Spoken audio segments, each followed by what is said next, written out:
Welcome, everybody. We're going to have a great conversation tonight. The opening tonight is going to be two guests, and we're going to talk about a very interesting topic. So welcome, everybody. Another late night conversation here in my lovely Brooklyn apartment. We got two friends joining us. Here we go. Spoken of the American century.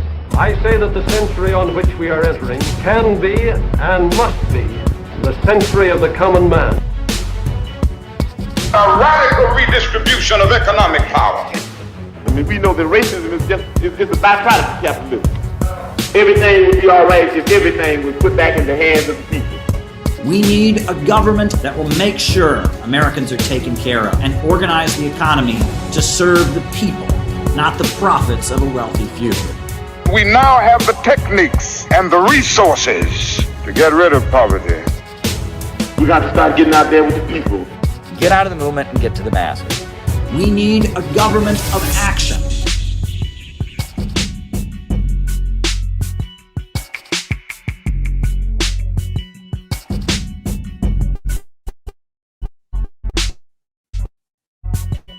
Some have. All right. Welcome, everybody. Glad that you're here. So tonight we're going to follow our usual format on these streams. First, I'll give my opening remarks. Then from there, we'll do a roll call, and then I'll answer your questions. But tonight, the opening remarks are actually, it's going to be a panel discussion. I have two friends here, and they will be engaging about a very interesting topic. I've actually wanted to do this for a long time. I've wanted to do this particular panel, and I just thought this would just be the perfect panel. I have the two perfect people to talk about this topic. But if you have anything you want me to talk about in the second half of the show, after our guests are gone, you can go to, the Rumble rant and, send a Rumble rant. You can cash at me at Caleb Maupin 22, or you can go to buymeacoffee.com/Caleb Maupin. That's the best way to do it. Somebody already did that. I'll be responding to the one we already received. That'll be the first one. So yeah, that's what we're going to do. But for our show tonight, we do have two really great guests who are going to join us. So I'm going to bring them on. We've got Luke from 12 Gates. Welcome, Luke. Right. Thank you for having me a few times. And we got Gavin, who's a CPI member from Illinois. Welcome. So good Gavin. to be here. So basically tonight, we're going to have both of these guys react to a piece of music. But before we do that, I guess maybe, we have quite a diverse panel here. I think the audience knows who I am, so I don't need to introduce myself. But maybe Luke and then Gavin should introduce themselves and their faith perspective and what they think they can contribute to the conversation here tonight. So go ahead, Luke. All right, thank you for having me, Caleb. My name is Luke Jean. I run the channel The 12 Gates. I'm a unificationist, which is a Korean-based Christian group located in South Korea and founded by Reverend Sung Myung Moon and Dr. Hak Jahan Moon. Although it originated in Korean Christianity, unificationism presents itself as a interdenominational, even perhaps trans-religious movement seeking world peace through families. And I'm a member of this movement. I go to a local family federation church or a unificationist church, and that's my background, and my channel focuses on theology and philosophy, but I'm always interested to talk religion, even on political shows such as yours, Caleb. So thank you. All right. Good to have you here, Luke. And Gavin? Yes, thank you so much for having me. My name is Gavin Lockard. I'm from Maupin, Illinois, which is right on the border of Iowa. And I originally, I was raised in a very secular home that didn't particularly believe in God. But as I became a young adult, I started to see scientific evidence that the Bible could be true, particularly Genesis. But for a few years, I kind of struggled with the issue of eternal salvation and eternal security, and I believed in a kind of works-based salvation. But the more I read my Bible, especially my New Testament, the more I led me to believe what I currently believe, which is that we are saved by faith alone, in Christ alone, through no one else, and that the faith that saves is a plain mental assent that does not lead to a changed life, not necessarily. And so I'm coming at it from an extreme perspective in many Christians' views. I'm a fundamentalist. I prefer that term rather than evangelical because I don't want to be associated with worldliness and horrible modern perversions of the Bible. So yeah, let's have a conversation. And you're an independent fundamental Baptist? Yeah, that's right. I'm an independent fundamental Baptist. All right. Okay. So the reason I got these guys here today is they're both really experts on the topic of religion, and they both come from one interpretation of Christianity, very different interpretations of Christianity. And they're both my friends. I'll just mention that too, that they're both friends of mine. And about a year ago, or I guess maybe 2-3 years ago, I came across this very, very anti-Christian song by Leon Rosselin, who was a kind of a leftist socialist folk singer in Britain. And Leon Rosselin, this is an image of him. I guess, he's still alive, and he's been a lifelong socialist. And his music, his main publisher is PM Press, which is kind of an anarchist publishing house that's headquartered in New York City and in Britain. And they promote his work and sell his albums.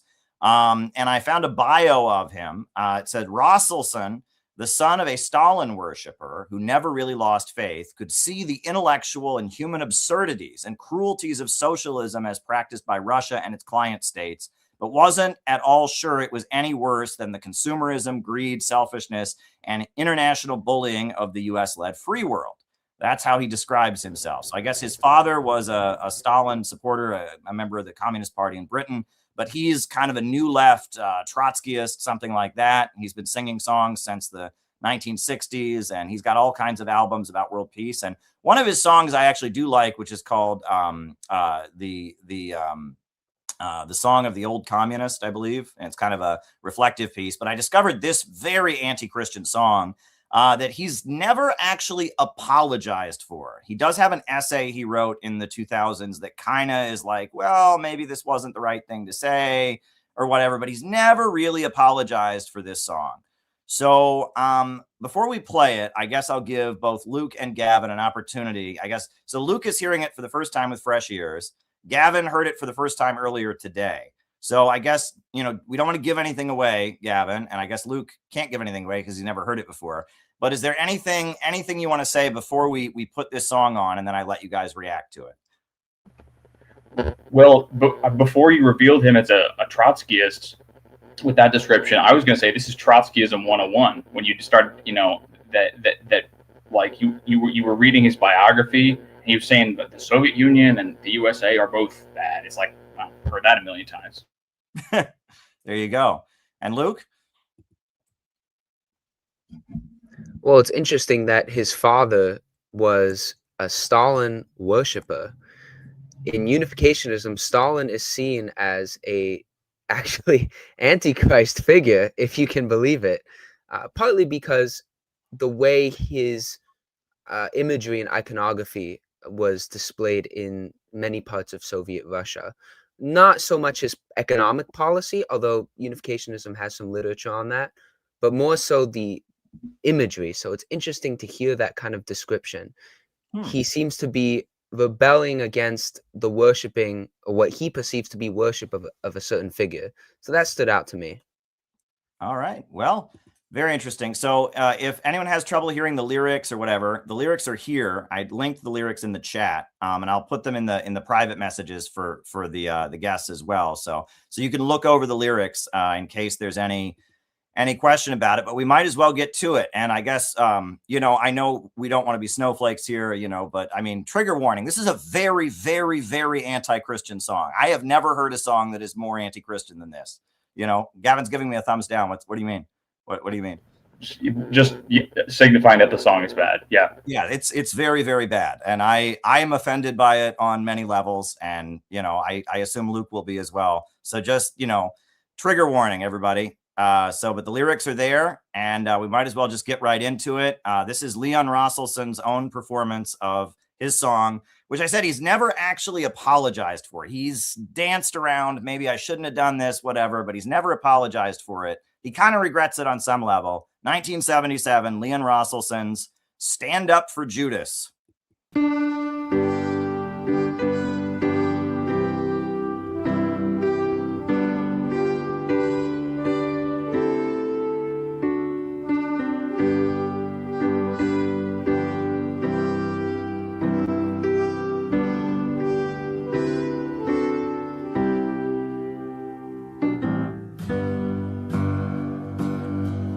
The Romans were the masters when Jesus walked the land. In Judea and in Galilee they ruled with an iron hand. And the poor were sick with hunger, and the rich were clothed in splendor.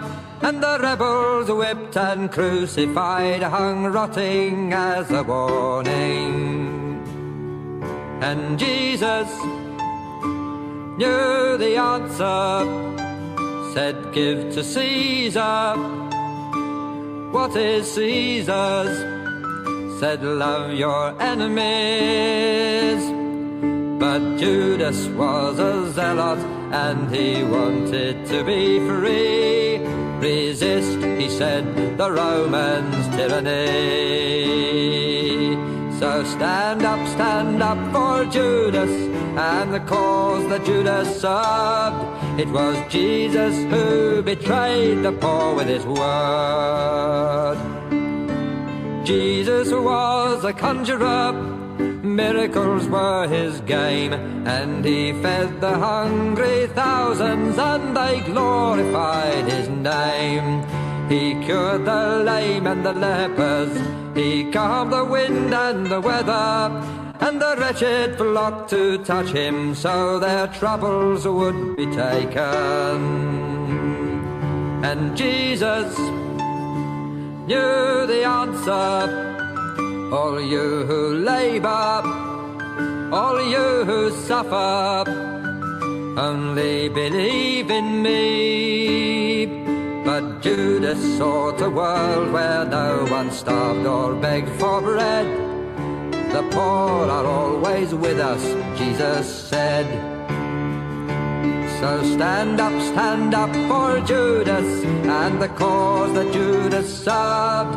It was Jesus who betrayed the poor with his word.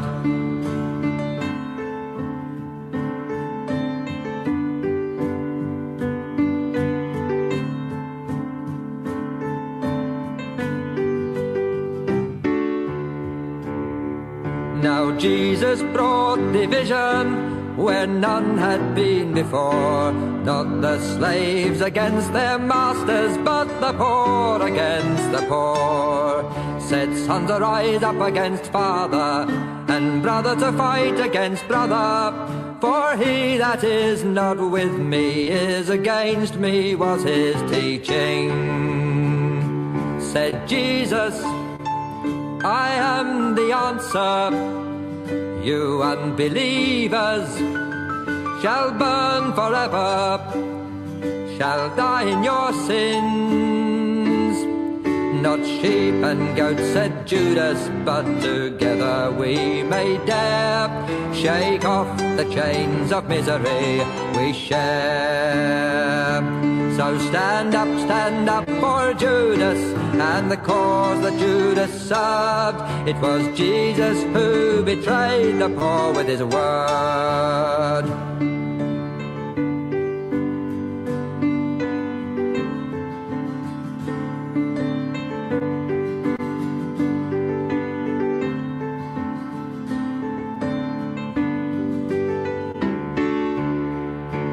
Jesus stood upon the mountain with a distance in his eyes. I am the way, the life, he cried, the light that never dies.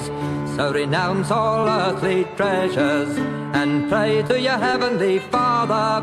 And he pacified the hopeless with the hope of life eternal. Said Jesus, I am the answer. And you who hunger, only remember your rewards in heaven. So Jesus preached the other world, but Judas wanted this, and he betrayed his master with a kiss. So stand up for Judas and the cause that Judas served. It was Jesus who betrayed the poor with his word.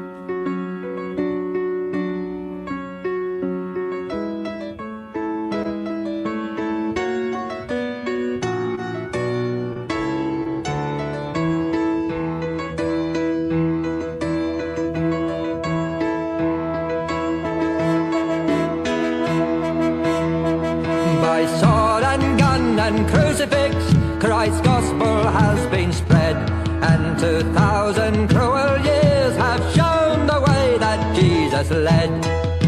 The heretics burned and tortured, and the butchering bloody crusaders, the bombs and rockets sanctified that rained down death from heaven. They followed Jesus, they knew the answer.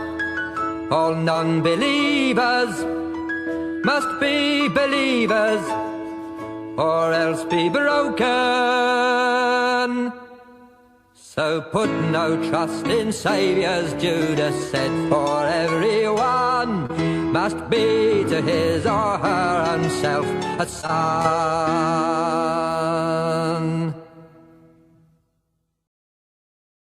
All right. Well, that was certainly not pleasant to sit through. But I have actually used that song in a class. I used it in one class I did on Trotskyism in Portland. I played it as an example of Trotskyite thinking. I guess, I do have some more information I can share about the background or whatever, but I think we should let Luke react since he's hearing it for completely the first time. I mean, how did this strike you, Luke? What stood out for you?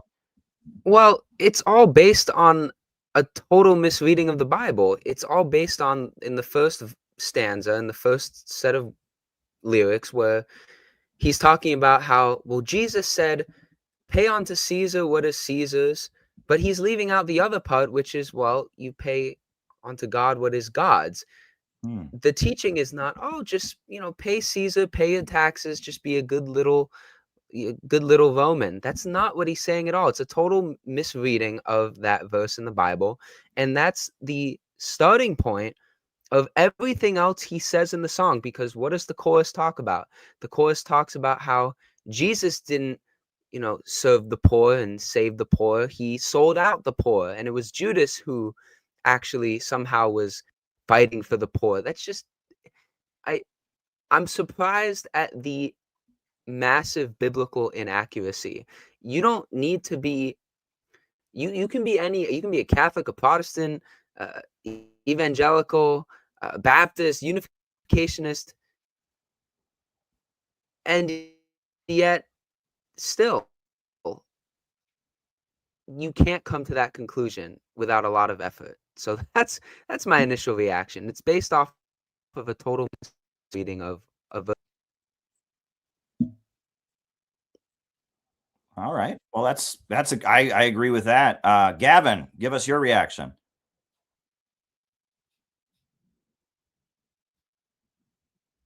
You're muted. Yeah. I agree with what you said there, Luke. There's no reason that somebody, being saved by, Jesus said, whoever believes in me has eternal life. And there's no reason that somebody who accepts that and gets saved by it would have to be, a sheep who never resists authority or slavishly obeys the government. I mean, the Bible does tell us to obey the government, but within a certain scope. And there's actually, some of the modern versions of the Bible have been mistranslated to make those commands seem even more obedient than they actually are. Another reason to use Byzantine-based Bibles like the King James. But let me start with the good in this song. The singing and piano playing are pretty decent. And I have to say, forget the words. It's a great song. It's like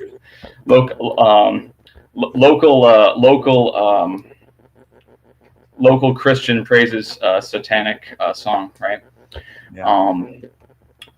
I'm not as offended as I thought I was going to be, at least not until the third verse, because honestly, I've heard stuff like this my whole life from secularists and progressive Christians.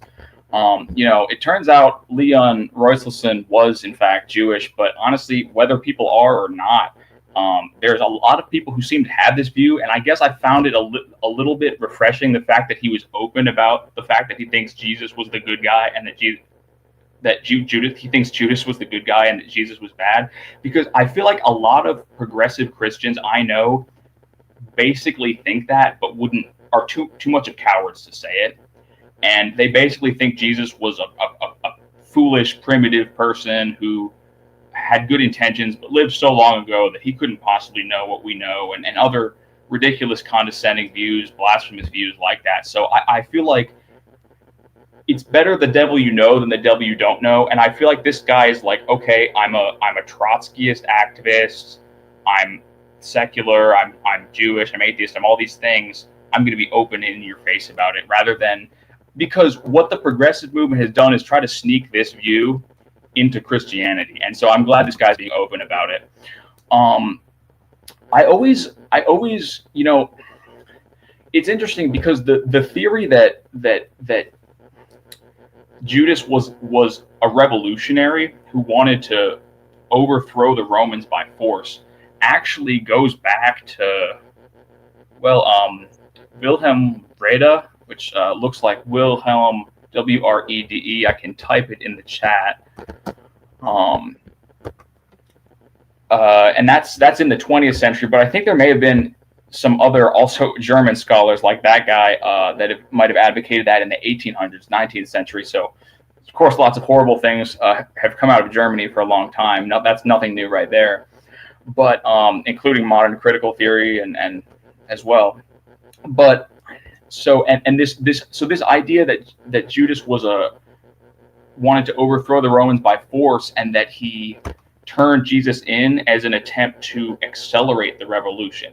Some people think, some historians and even some theologians think Judas was an accelerationist who wanted to accelerate the revolution against the Roman Empire, and that Jesus was against the violent route. Of course, Jesus was against violence, and Jesus said, "My kingdom is not of this world. If my kingdom were of this world, then would my servants fight." So, we can see biblically that there are problems with this view about this one of these German higher criticism views about Jesus and Judas. And I guess I'll say that just finally that I always roll my eyes when people say that the gospel was spread by violence, or that because I grew up in a community where most people did not believe in God, but cheered on the Israeli violence and genocide against civilians in Palestine, and this idea that religion motivates people to violence any more than this idea that Christianity makes people violent any more than any other worldview does, to me, is not upheld by evidence. And there's so many people who feel that they are free of Christianity or even free of religion in general, and yet they have these same or worse conquest mindsets, except it's worse because they're advocating that a secular Jewish state persecute people and kill civilians. Whereas when you look at not that it was great or anything, but when you look at Christian colonization of places, it's nowhere near on the scale of brutality of modern imperialism or modern Zionism. And of course, some people will point out that new technology is maybe part of why, and I would certainly grant that. But yeah, those are my initial thoughts. Okay. Yeah, we seem to be having some connection problems. For a moment, Luke froze, but now Luke is back. But then Gavin was breaking up a little bit there. So hopefully we can proceed. As of now, it seems like we're hearing everybody. Just sometimes the picture isn't perfect. Do you want to say something, Luke? Apologies Go for ahead. that. Oh, you want to say something, or were you? Oh, yes. Well, Or it's go ahead. Yeah. this idea at the end of the song that 2,000 years of Christian violence, and you have the Crusades, and they spread the gospel with the sword. It all stems from an inaccurate root. That's the big thing for me. It stems from a very inaccurate root. And the other thing about Judas being, it's an interesting thing you're talking about, Galvin, that Judas is considered by some biblical schools to be some sort of an accelerator for Roman revolution. If you look in the extra biblical literature, those pieces of literature that are not in the Bible, there are hints to Judas's motivation being, and of course it's extra biblical, it's not canonized, so Christians don't need or should necessarily, buy into it. But there's a lot of hints that point to Judas was somehow jealous of Jesus because of Mary Magdalene, and this is where actually Reverend Sung Myung Moon derives Judas's motivation.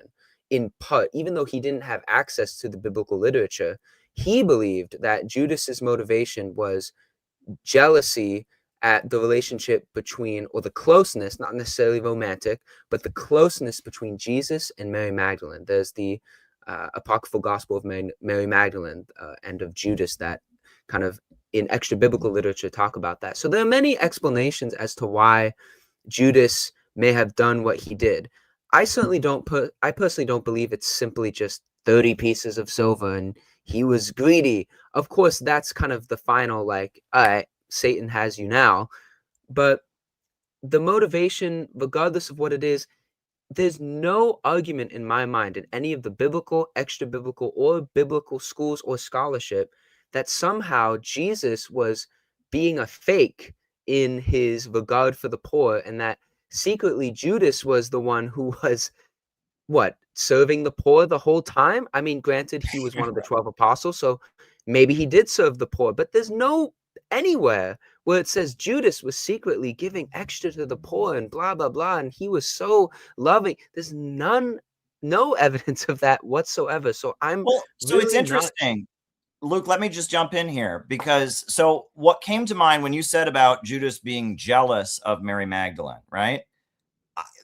Judas is not mentioned that much in the Gospels. I think they kind of just decided not to talk about him. It's like if you have a friend who stabs you in the back, you might not, you don't like highlight your memories of them or whatever. Right. But there's only the hints that, there's a betrayer. Who is it? And all the readers know it's Judas. Yeah, but there's one incident though, which alludes to what you were saying, where I guess Mary Magdalene is washing Jesus's feet, right, with perfume. And Judas is offended by this. He's angry. And he says in like kind of a rage, like, well, that money could have been given to the poor. Right. And then Jesus kind of rebuts him saying, well, the poor will be with us always, but I will not always be here. He had knowledge that he was going to be crucified. And so that points to what you were saying about Mary Magdalene, though, because that seems to be one of the only incidents where Judas, and then I believe there's something about him stealing money. Right? Didn't he like steal money? They like, there's something about him pilfering money from the disciples. Like he was, he was taking money. And other than that, there's really not much about him. The claim that he was some kind of revolutionary, according to some sources and according to Rosselson himself, is based on the fact that they say that his last name Iscariot was not a name. It referred to an organization that means man of the knife. Or something like that, and it meant he was some kind of armed radical, or he was an assassin, or something like that. That's what he bases that on. So there you go. There's lots of stretched theories about the origins of. Can I just jump in here? Why don't we let Luke finish? I interrupted Luke, so we'll let Luke, and then we'll go to Gavin. So go ahead. No worries. I was just going to say, I mean, it is true that there were many in Jewish society, particularly the Zealots, and even there's evidence that John the Baptist himself was seeking a sort of violent revolution overthrowing the Romans. It's not that those people were not around. There were many people in occupied Judea that wanted a violent revolution and expected the Messiah to actually engage in that. The problem is the message the Gospels, all four of them give, is that Jesus was not the Messiah that the Jewish people expected. And therefore, to claim that he would be doing a violent revolution was kind of, incorrect in the eyes of Jesus and his teachings. And Judas seemed to buy into that because he was one of Jesus's 12 apostles. And there's no association that he was a zealot, which was the violent group of, more violently inclined, I should say, revolutionary group of Jewish people at the time. There's the Pharisees, the Sadducees, the Zealots, the Essenes, and then there's other groups that are kind of in between them, like Jesus's group and John the Baptist's group. That's just all I would say to that. We're not saying that there were no people who wanted to violently overthrow the Romans. We're not saying that. We're just saying there's no evidence that Judas was one of those people and that Jesus was secretly, for the rich and for the Romans or something like that. Right. Go ahead, Gavin. Sure. I mean, there's lots of theories about Judas's last name. I mean, some people say it comes from an Aramaic word meaning deceiver or traitor. Some people say it's geographic, like you said, Caleb. Yeah, some people say that it might be related to some kind of Latin word for dagger.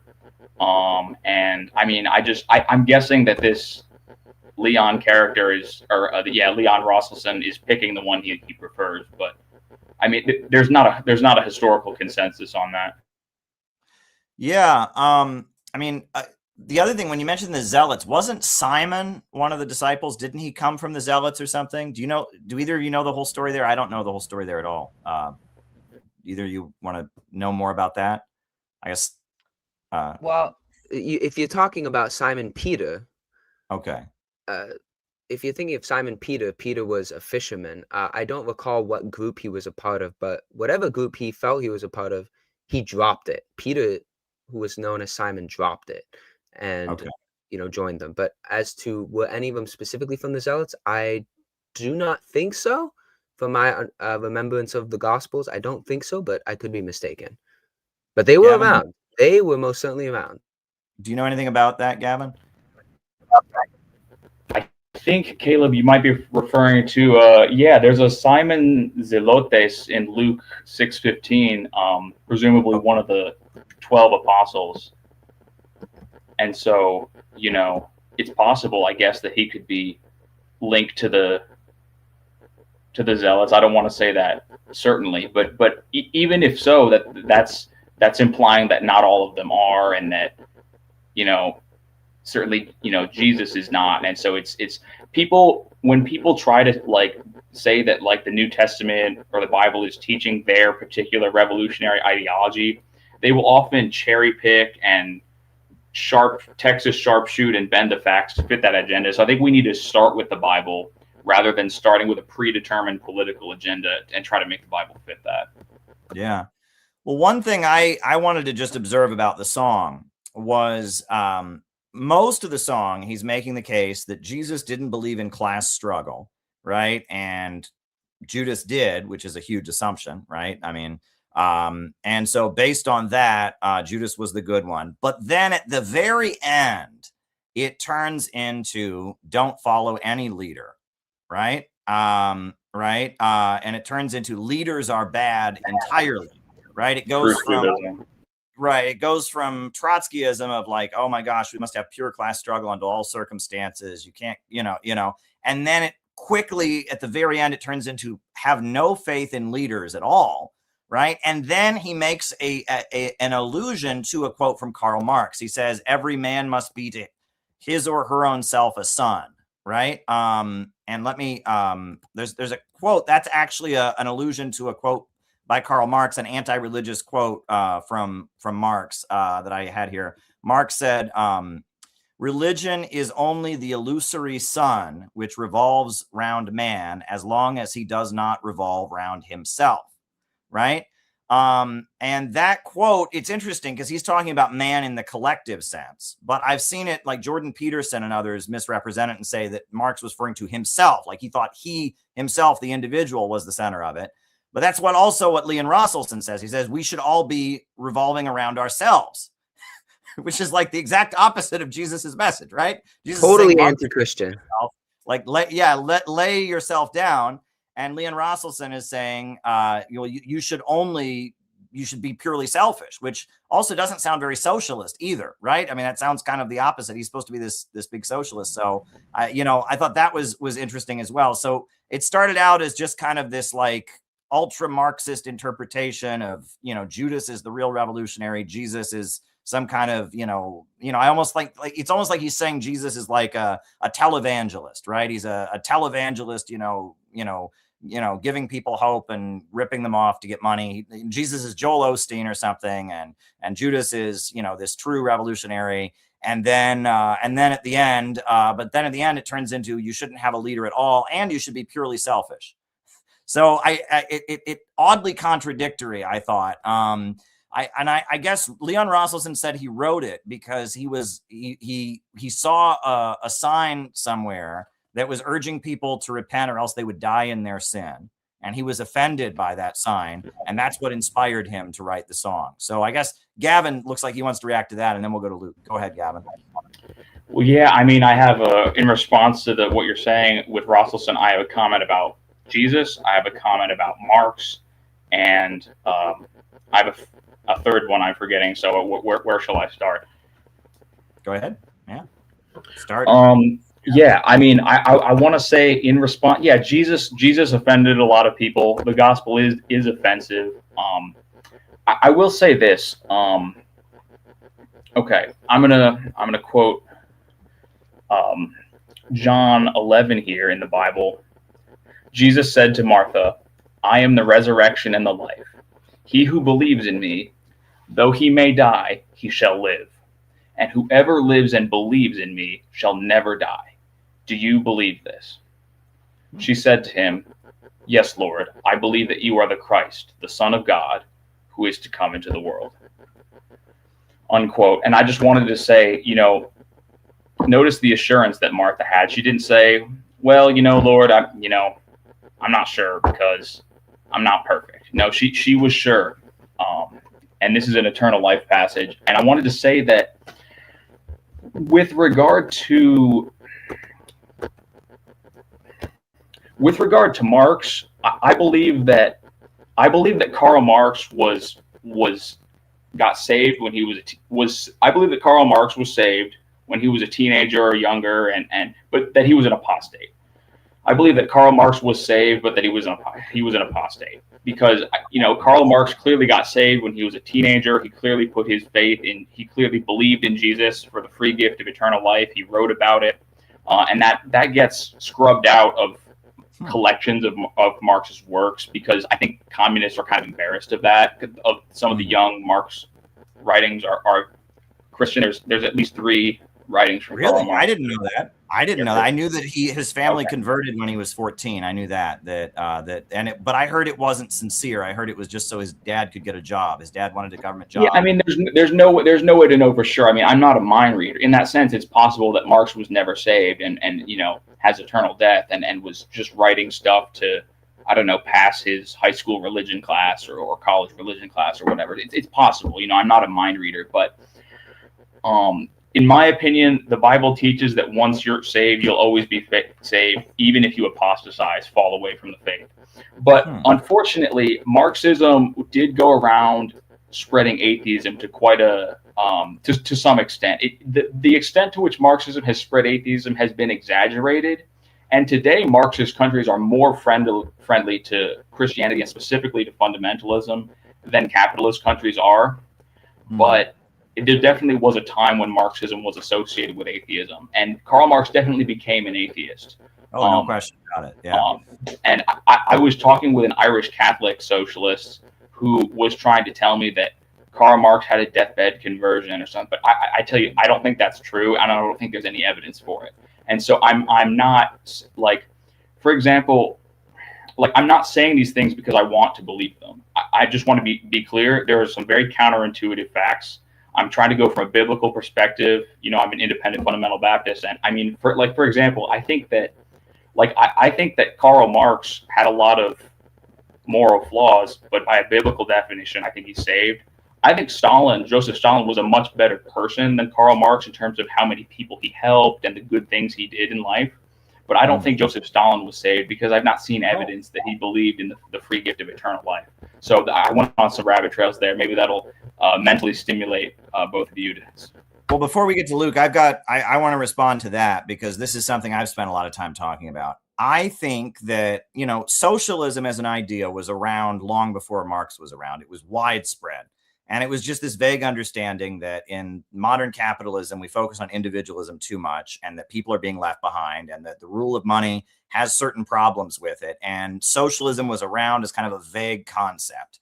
What made Marx's understanding of socialism unique, and this is what it really is hammered home if you read Critique of the Goethe Program, if you read anything, is he's said that the way we're going to get socialism is it's going to be a struggle between the capitalists and the workers, right? It's going to be on the basis of conflict. And that Marx was very much infected with the spirit of the age, this belief that conflict and struggle is the way you get everything. And there's actually like a really short piece that Marx wrote where it was like you were supposed to describe, like, what is it? What is your goal? Who's your favorite person from history, and all of this. And in that piece, he actually says, what is the your ideal state of being? And he wrote, to fight, to be in conflict. That was his ideal way of being, right? And that he very much, there were all these other socialists that were saying we could build socialism on the basis of like, this will be good for the country. And Marx was saying, well, no, we're going to build it on the basis of a conflict between the worker and the capitalist, right? And that was very much the spirit coming out of the French Revolution, this idea of conflict, right? And it was kind of the opposite of what in feudalism, there is no conflict. Everyone's born into their place, and you are in your place, and you have your place, and you die in your place, right? And in feudalism, also, everything is justified in the name of religion. The king has divine right. The church is the law. You can be burned at the stake. And so Marx is like the anti-feudalism, right? He's taking the spirit of the rebellion against feudalism of, well, struggle is the essence of life. It's the essence of reality.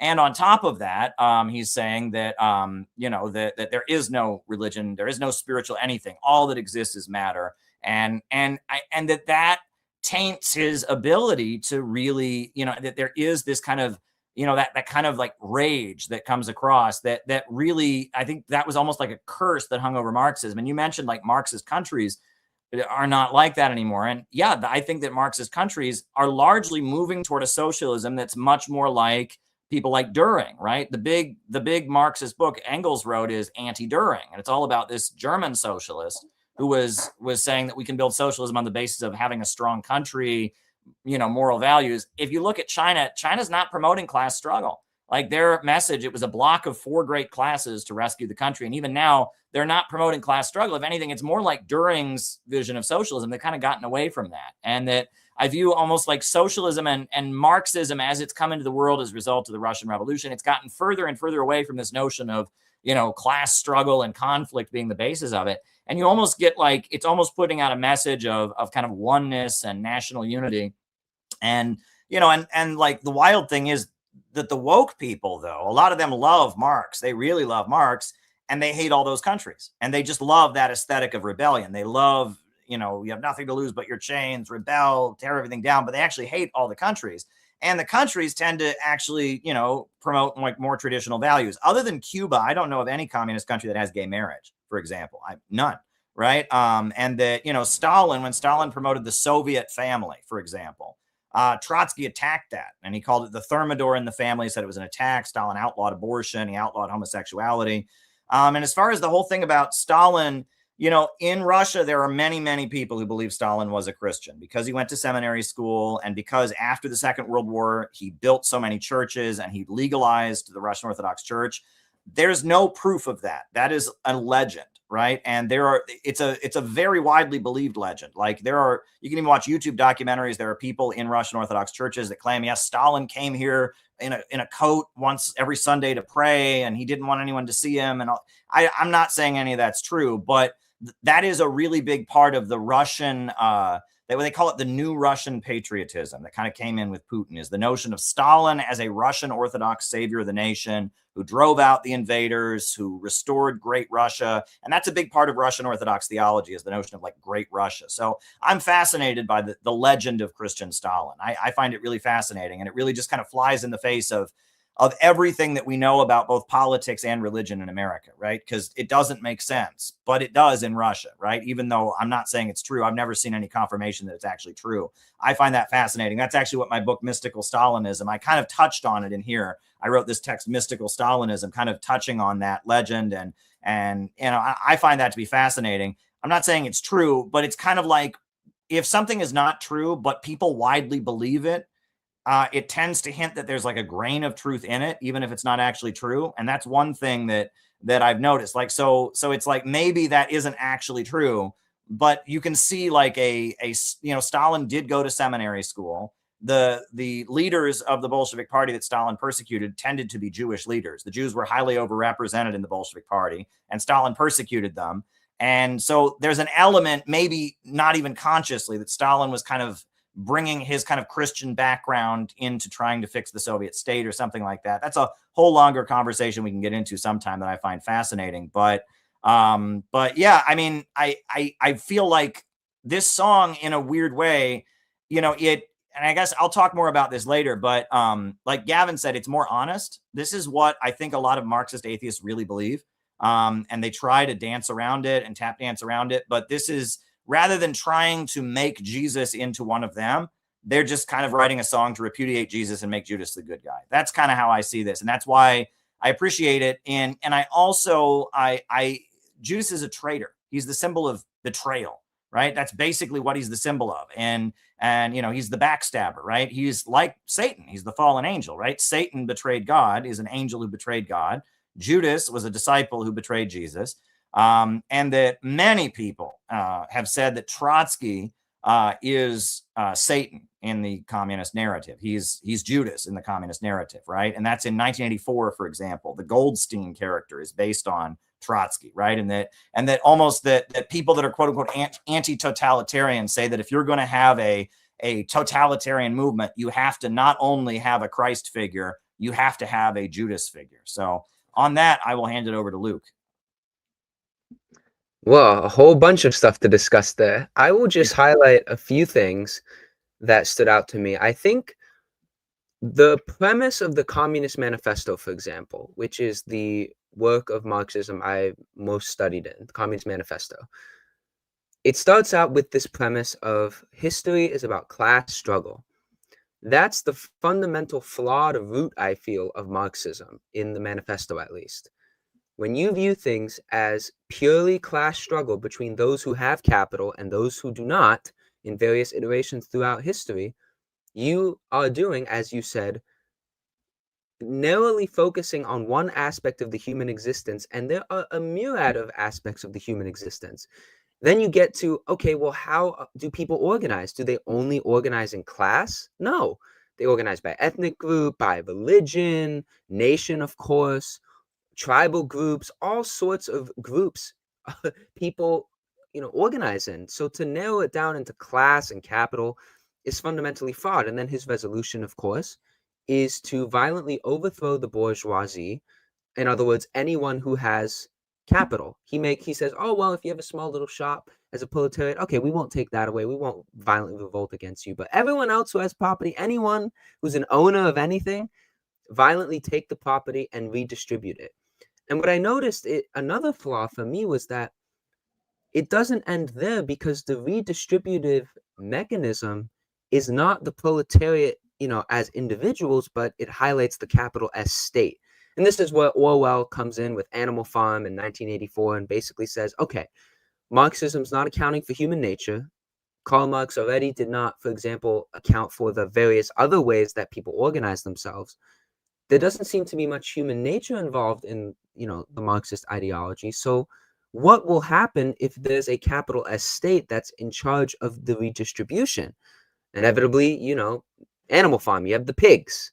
The pigs, you know, realize that they have power, and then they fight amongst themselves, and then they are the, you know, dictators of that society, and, you know, wreak havoc against the, you know, proletariat that, you know, had a revolution.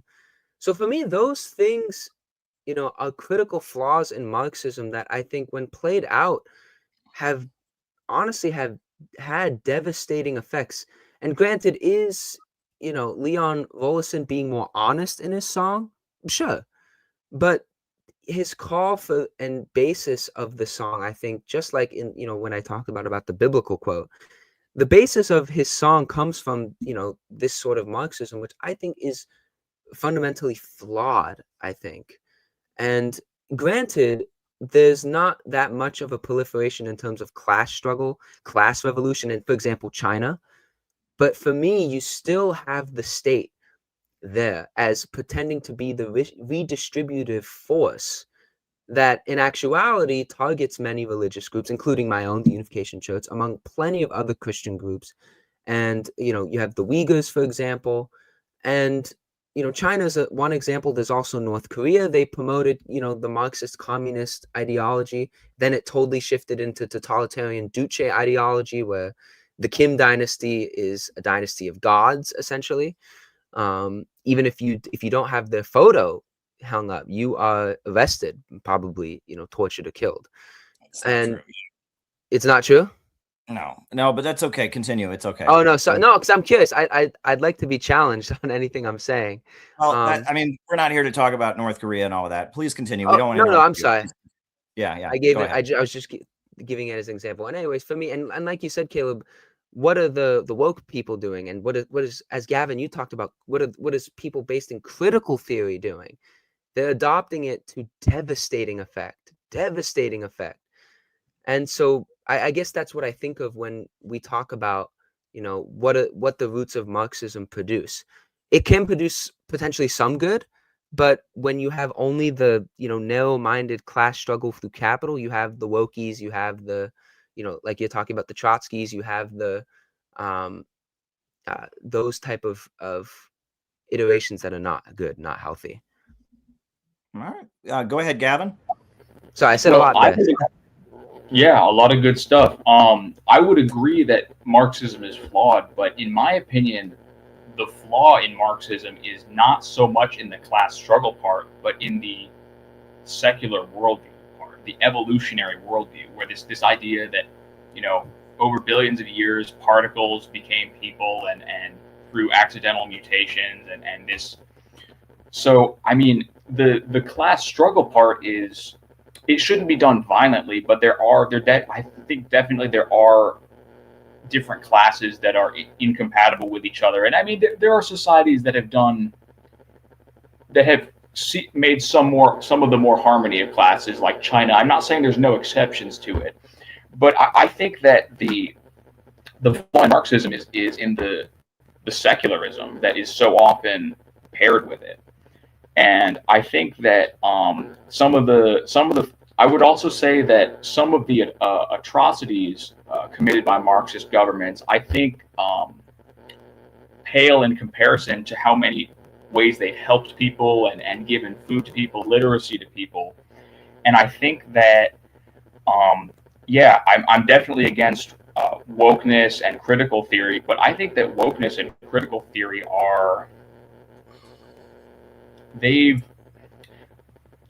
Marxist atheists throw the baby out with the bathwater. They think, because, and Marx himself, like you were saying, Caleb, they associate religion with feudalism, and therefore they think religion is bad. But the woke people, they've taken only the aggressive secular part of Marxism, and they've thrown out the economics and you could even say they've thrown out the class struggle part in some ways. And I think that so there's a lot of things to say there. Yeah. Well, I mean, I don't know quite where to begin. One thing that I often bring up in these kind of discussions is Friedrich Nietzsche. Friedrich Nietzsche, was very much an atheist, and he also was a very, very, very strong opponent of any notion of socialism or communism. And he attacked it on the grounds that it was just Christianity. That's actually what he wrote. He said that he said Marx had just reinvented a secular version of Christianity.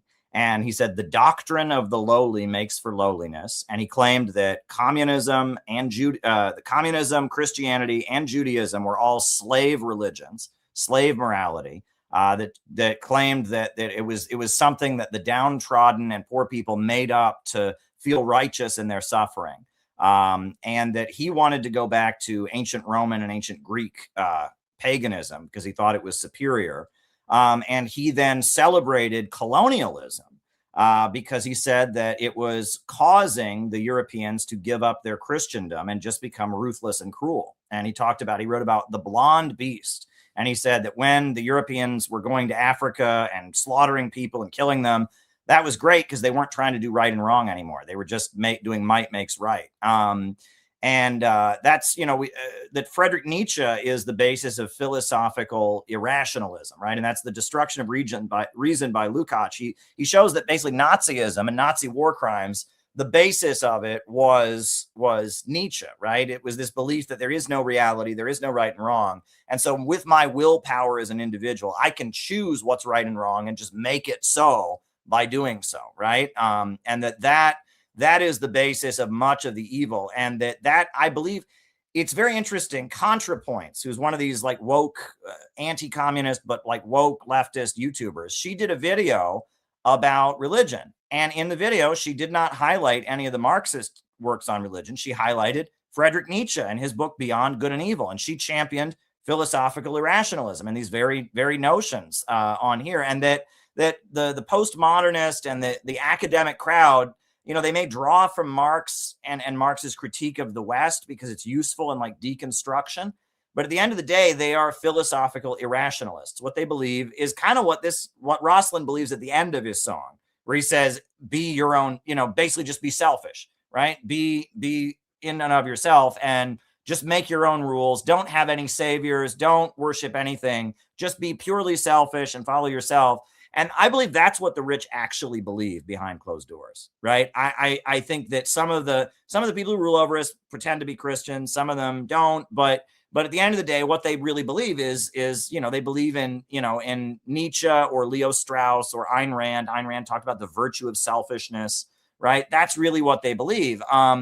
What I also thought was interesting was that, so you have the Nietzschean critique of Christianity, basically, or of communism, saying communism is just Christianity because it's saying that the poor will get saved and that there's a battle between right and wrong. And that, then on top of that, in Germany in like the 1900s, when the German Social Democratic Party was rising, they published a book, which I have quoted many times, called The Foundations of Christianity by Karl Kautsky, where they argue that Christianity was the Roman proletariat, the wage workers of Rome expressing themselves, right? And that Jesus was a carpenter, which meant he was a skilled craftsman. He wasn't a slave, but he was a wage worker.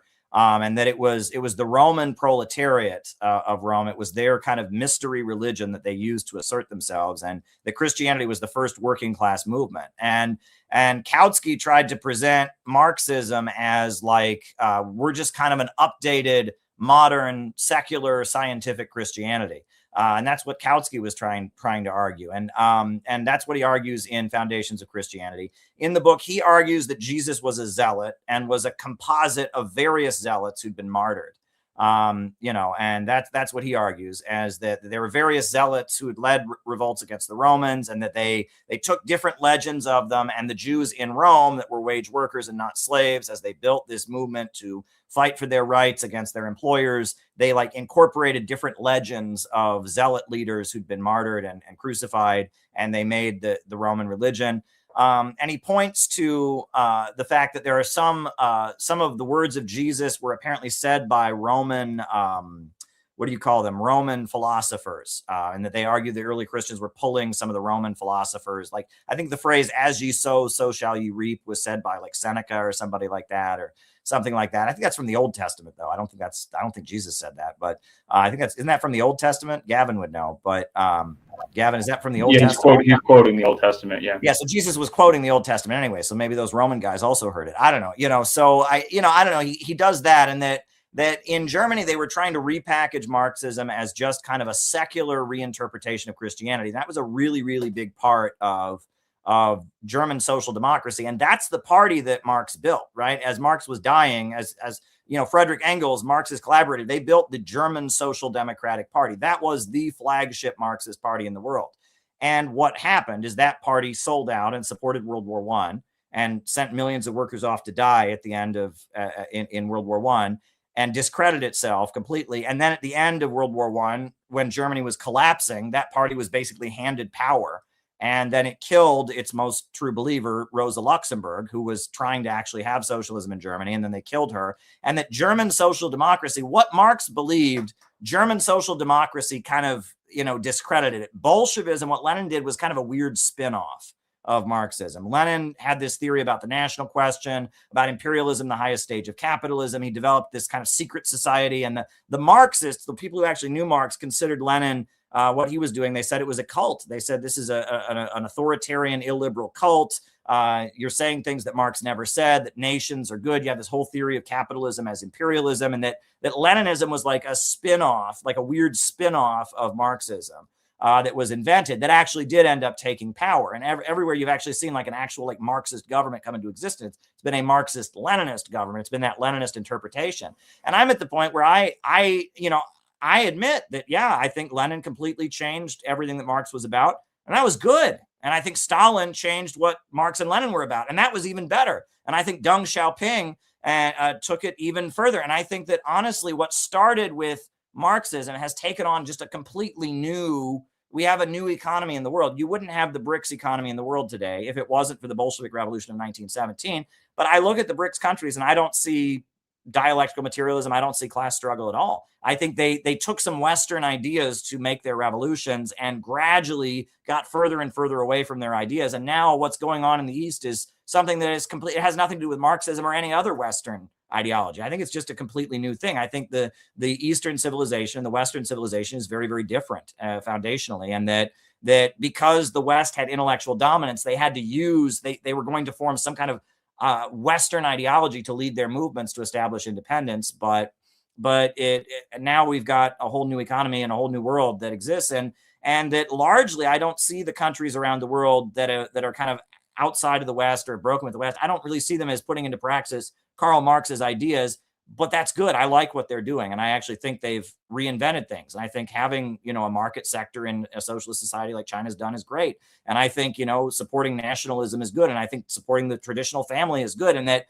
the ways that the anti-imperialist countries have deviated from Marx, I think is actually good. So that's what puts me as I'm like the opposite of Rosselson. I'm the opposite of a Trotskyist. The Trotskyists look at the Marxist countries and say, you've sold out. And I say, well, actually, yeah, they have. And that's good. So there you go. And the woke people are sticking with kind of the mindset of Marxism. And that's very bad. So that's my provocative thought. I'm sure Luke and Gavin have something they want to say about that. Go ahead, Luke. I've never heard that take before, ever. That, people have gone beyond Marxism, and those that have done so it's good. And those who are sticking with original Marxism, it's not good. Like the woke people, for example. That's a very fascinating view of the development of Marxism. I will say I read Beyond Good and Evil about 2 years ago, and I was floored by, first of all, just the writing style. It's so complicated. It's like, my God, this is an extremely difficult book to read. And I noticed that thing you talked about where Nietzsche said, no, he's calling Christianity slave morality, and that you need to go back to the Romans and the Greeks. And Nietzsche even argues that the Jewish religion is far less of a slave morality than Christianity was. And he sticks in that kind of, you need to get out of the slave morality and have will to power, and you need to eventually create your own morality. This is the fundamental flaw that I think Nietzsche has. He points out a lot of, I would say, fair critiques of late 19th century Europe, and kind of, he warns of totalitarian regimes coming. He warns about it very clearly in Beyond Good and Evil. His sister was the one that, after Nietzsche died, kind of meddled with Nietzsche's writings and made it into more Nazi-esque writings where it's pointing to a German superiority complex. But, I didn't even have my mic up. But I'm so excited. But that's the fundamental problem. If you think you can create your own morality with a blank slate as an Übermensch, you have big problems coming, even though he warned about totalitarian regimes, even though he had fair critiques of late 19th century Europe. You get creating your own morality in part from just saying Christianity is a slave morality that, quote unquote, only serves the poor. And so that's what I would say about Nietzsche, having read Beyond Good and Evil. In addition to your very fascinating take on, the development of Marxism, I really have to think about that. I've never heard that anywhere, ever. There you go. Go ahead, Gavin. You're muted. Yes, I was just, that was on purpose. Yeah. So I wanted to just clarify. Yeah, my mistake. So the thing about as you sow, so shall you reap. That's, yeah. Apparently that is from it's in Job and it's in Proverbs and it's quoted by Paul in Galatians, but I can't find Jesus ever saying that. So I think you're right. In terms of what you were saying, forgive me for being abrupt, Luke, because I wasn't trying to cut you off or stop you from talking. It's totally good to have. It's totally good to have criticism of North Korea, and I'm thankful that in the USA we have free speech, or we kind of have free speech. There's a lot going on. There's a lot of Huru didn't have free speech when they were put on trial but anyway, but of course, yeah, we have the freedom to criticize. But I will say this though, that I just wanted to point out that, and I think North Korea has problems. It has poverty. It has authoritarianism. But I mean, people have taken tourism videos with like a phone, and they've gone into like Catholic and Protestant churches in North Korea, and you can clearly see in those churches that there are Bibles and that there are no portraits of the great leader. So I just wanted to point that out. But as for redistribution of wealth and the kind of, I mean, you mentioned about the problems of having like a violent revolution and to redistribute wealth to proletarians, from taking it from the bourgeoisie to proletarians. I don't really think that that's so much what socialism and communism have been about in history. I think that all governments and all societies redistribute wealth to some extent, but I think that the core of Marxism and communism is having so much abundance that people no longer fight each other, and that I think, well, speaking of proletarians and redistributing wealth to them, I would also, Caleb, you mentioned Karl Kautsky. I have a couple of strong disagreements with that book. One of them is the idea that, and maybe I'm splitting hairs a little bit here, but the idea that Christianity was an expression of the Roman proletariat. I mean, yeah, that may be true what he's saying to some extent, but Christianity, the evidence shows from its inception, was multi-class, and there were wealthy people, and there were slaves who were below proletarians, and there were all kinds of people that had lots of representation in Christianity. Another issue, I mean, Kautsky makes a lot of interesting and claims, and is certainly very thoughtful. But another thing I would disagree with him on is this: he acts like it's some big proof of it. It's some big red flag or contradiction in the Bible that Jesus, that Jesus was identified by a kiss from Judas, and Karl Kautsky makes a big deal about the fact that, like, oh, you're saying that this famous street preacher had to be identified, like, of course they would have already known him, right? Ha ha ha. But no, in fact, I mean, back then it's not like they had broadcast news or even newspapers, and so it's not really at all necessary that a fairly well-known preacher would have to have his face known by everyone. And so I just think that there are some interesting points definitely made in Karl Kautsky's book, but to Christians I would caution there are also some fallacies and the idea that Jesus was a composite figure. Again, maybe I'm splitting hairs, but I think the evidence is overwhelming that he was an individual who's, even atheist historians like Bart Ehrman would say that the evidence is overwhelming that Jesus was an individual whose believers thought that he did miracles, many miracles. Yeah. And so I think that sometimes this deconstruction thing can go a little too far, but that's another topic perhaps.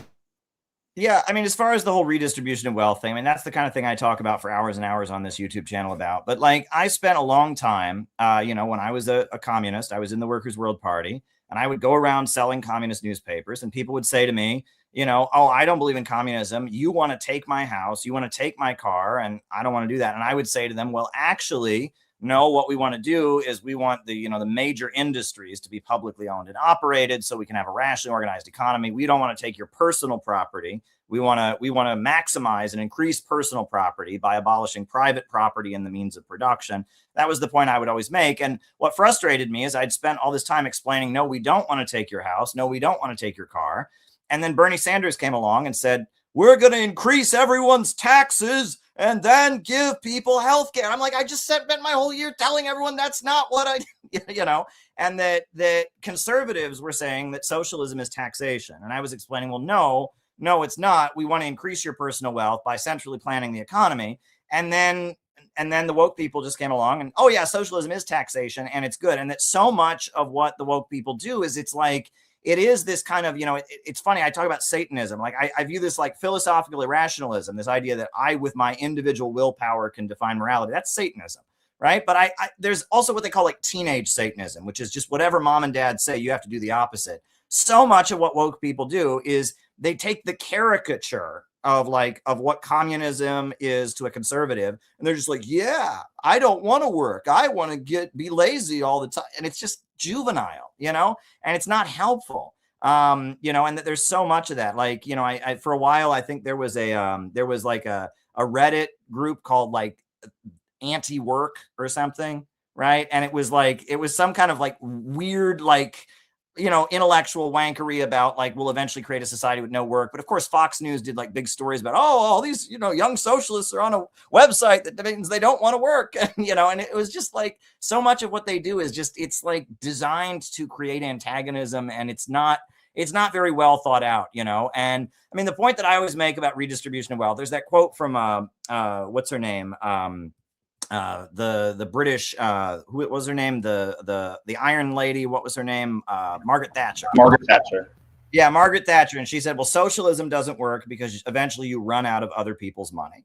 And I would always get angry when I hear that, because it's like, if all Stalin had done is redistribute other people's money, the Soviet Union would never have been an industrial superpower that, invented space travel and built huge power plants and all of that. Like, and I mean, if all they had ever done in China was just redistribute other people's money that was already there, they never would have turned China into the second largest economy that existed. And I had spent my whole, time as a communist going around telling people, we want to centrally plan the economy so that it's rational and works in the interest of everybody. We don't want to take your money. And now, this notion that socialism is about taking everyone's money, I mean, it's just normalized. And so it's just, and it's like, and that's kind of why we've kind of transitioned in CPI. But the other thing, though, that I will say, and I think this is something Luke would probably really strongly agree with, I mean, based on my limited knowledge of unificationism, is that and this is, I've discovered the work of Wallace Wattles, who was a socialist, but, definitely not a Marxist, more of a Christian idealist. The idea that you're going to build a movement that's based on poor people resenting rich people, that can't lead to anything good. And I've learned that in my personal life. Anything that I do in my life that is motivated by jealousy is not going to lead any, you're not going to build a healthy movement in any way, whether it's in an individual level, whether it's you getting together with a group of friends to go after somebody, anything that you do that's based on like, somebody's got it too good and I want to take them down. That's Satan. That's going to lead you in a bad place. And this phrase, abolish billionaires, my understanding of what Marx wrote in Critique of the Goethe Program was, we wanted to centrally plan the economy so that the amount of wealth in society could go up so much that everyone could live like a billionaire and government goes away. But now AOC and Bernie, and that's like a big thing, abolish billionaires. Well, if somebody has enough wealth that they're a billionaire, good for them. And I would like as many people as possible to have that level of comfort and security as possible. I'm not angry that some people have it good. I'm angry that some people don't have it good. And I want a society where that opportunity is there for as many people as possible. And I feel like those are healthy. That's a healthier appeal, right? But if you're appealing to people on the basis of resentment, no matter what your movement is, it's not going to be good, right?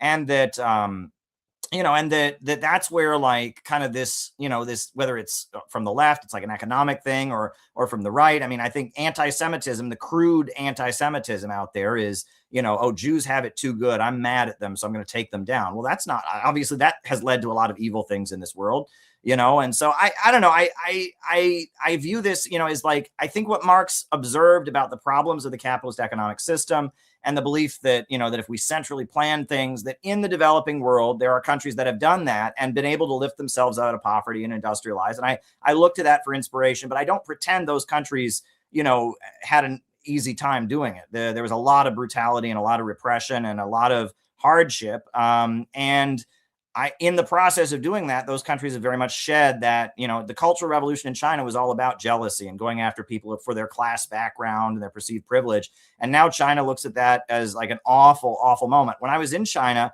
I went to the Communist Party Museum and I noticed that the Cultural Revolution, other than an ending, that's all they said about it. They mentioned in the Deng Xiaoping area, and it ended. That was it. They're not proud of the Cultural Revolution. They realized that kind of fomenting that mass resentment that they fomented, it really hurt the country economically and was a disaster. So I don't know. I mean, that's kind of my thing, is that my critique of Marxism is a spiritual critique. I don't critique it economically so much. I critique it spiritually. And the reason I used that song in the class on Trotskyism was because I saw that song as like, it's celebrating a traitor, basically, and it's and then it ends with just follow yourself and don't follow a leader. I see that song as like, that's the wrecker mentality that prevents us from building the real kind of anti-imperialist movement that we need, right? Is that people are, first of all, it's like a movement of resentment. I want to tear down the rich. And then it becomes, well, I resent other people in my organization and I'm jealous of them. And really, we shouldn't follow leaders. We should just be our own true son and all that. You can't really build any kind of organization or movement that's ever going to accomplish anything with people thinking that way. And so those are my thoughts. So I want to give you both an opportunity to just end as however you want, and we'll wrap this up. So talk as long as you want to wrap this up. First Luke, then Gavin, and then we'll probably be done. So go ahead, Luke, say whatever's on your mind, and then Gavin, and then we'll be done. So go ahead. Yeah, thanks for having me on. I mean, I think one thing I realized from our conversation is that I agree with you in your critique of Marxism in the sense that unificationists' critiques are spiritual. They're not economic critiques are out there. There's a theory called there's a book called The End of Communism by Sang-Hung Lee, one of the early followers of the unification movement. But even that, everything starts from that spiritual perspective, and that's where I'm coming from. For me, when I read the Communist Manifesto, when I read Marx's works, I sense a spirit of resentment. And I sense oftentimes that purposeful violent revolution in order to affect some sort of social change usually is backed by the spirit of resentment. And that's why I'm pretty against it. Unificationism actually has in its ideal society, if you look at its philosophical explanation of its teachings called unification thought, when it talks about the ideal society in an economic sense, it is very much a redistributive economy where everyone has enough, everyone lives according to their means. There is an element of central planning, but it's all voluntary. There's this idea that in order to defeat Satan, you must get Satan to voluntarily submit through love, through peace. Otherwise, Satan will never surrender. Satan will keep going and going and going and going. The point of the cross is that Jesus won over Satan because of his love for all humanity, to sacrifice himself on the cross. And the result of that was that we all can attain salvation. That's the beautiful message of the Bible, that Jesus was able to defeat Satan through love, not through violent means like the Jewish people thought he would. They thought they would defeat the Romans, they would defeat evil through a violent, uprising. But it was that voluntary course to go to the cross that allowed him to win the final victory. And that would be my critique of Marxism, is that we don't necessarily need, and I don't think it will actually promote permanent change, to redistribute through a violent revolution and the means of the state. I think the more long-lasting solution is through a voluntary means, which is what I sense you're doing, I think, as CPI, and what the stories you talked about when you were a communist selling the newspapers, it seemed very like, I want to help people voluntarily believe in this, not F the billionaires and, destroy the billionaires and all these sort of, wokey things. And so that's where I think we have some agreement. But that it makes me realize, okay, what is exactly my perspective? It's that spirit of resentment. It's that you can't, do things through violence. You have to do things through voluntarity and peace, which the unification movement believes in, especially with unity between North and South Korea. Not through violence, through peace. Be peaceful to North Korea at all costs. Do not escalate. Do not escalate with Russia. Do not escalate with China. Do it through peace and voluntary cooperation. That will achieve mutual prosperity. And that's what I'm about. And I thank you for your challenges and your insights into Marxism and its, play out throughout various countries and movements throughout history.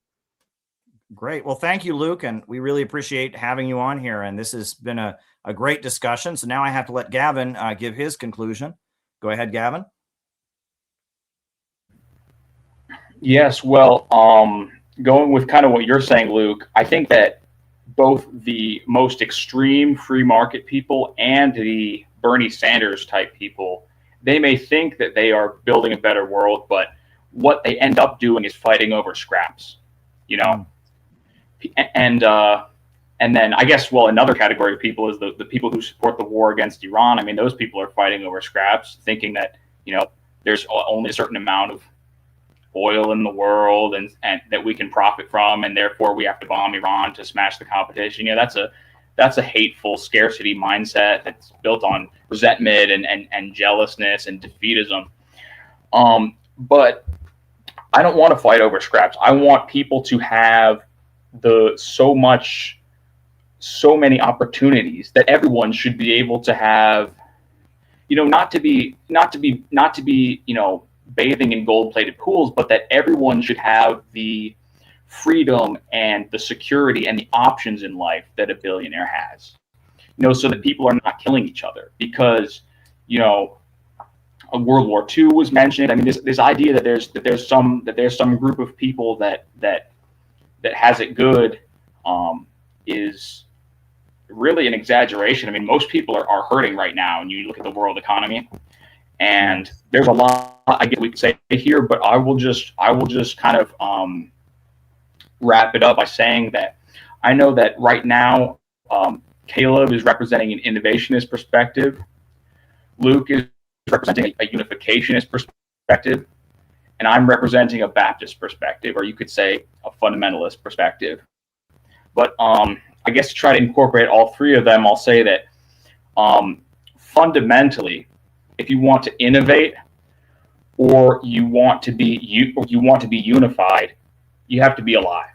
And so, there's no, you can't innovate anything if you die in a nuclear war, and you can't be unified with people or, with your relationship to God if you're 6 feet under, at least not until you resurrect again, in my view. And so we need to do everything we can to do our little part in stopping what is this horrible march toward a nuclear war that's going on in the world right now. But there's actually one thing in this world that's even more important than stopping a nuclear holocaust, and that is you have eternal life.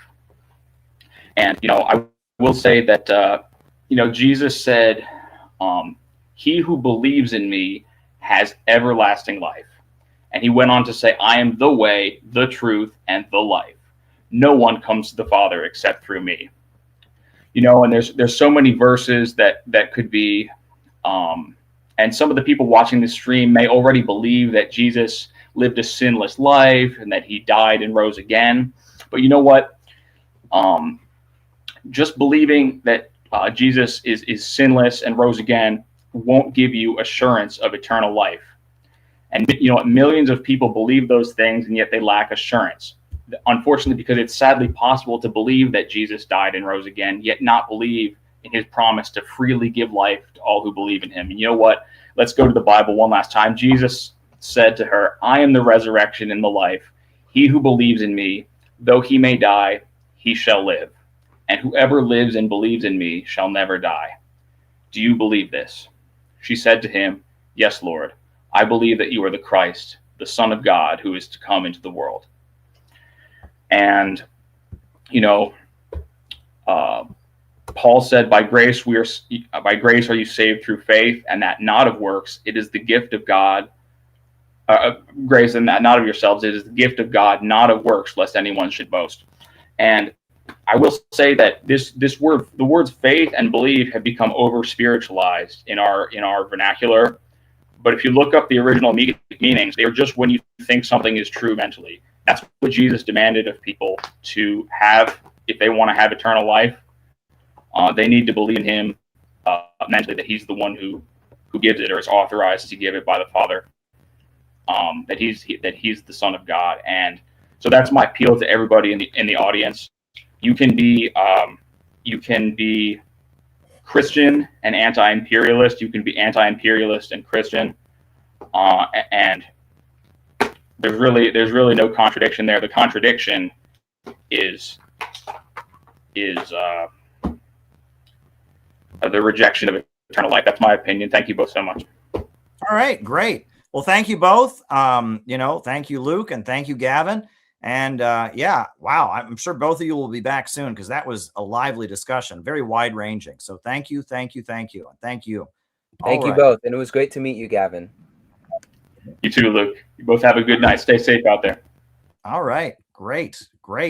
Wow. What other YouTube channel would you be able to have a wide ranging chat like that? That went a lot of different places. And I think that was absolutely great. Now, before we go to the roll call, I do want to comment on a couple things. First of all, today, an Iranian figure, leader of the National Security Council of Iran, who was the Speaker of the Iranian Parliament at one point, was murdered by Israel. I actually met Ali Larijani at the United Nations in 2015.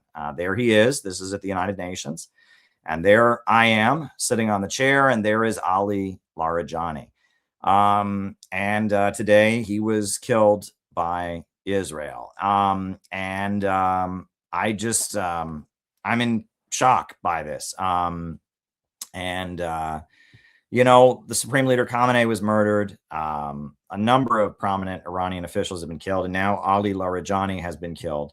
What is the most interesting to me about the death of Ali Larijani is that Ali Larijani is considered a moderate, in Iranian politics. When I was in Iran, there were a number of the hardliner kind of people that put on the anti-Israel and anti-imperialist conferences I went to that didn't really like Larijani. They considered him to be a sellout because he was a big advocate of negotiations with America around the nuclear issue.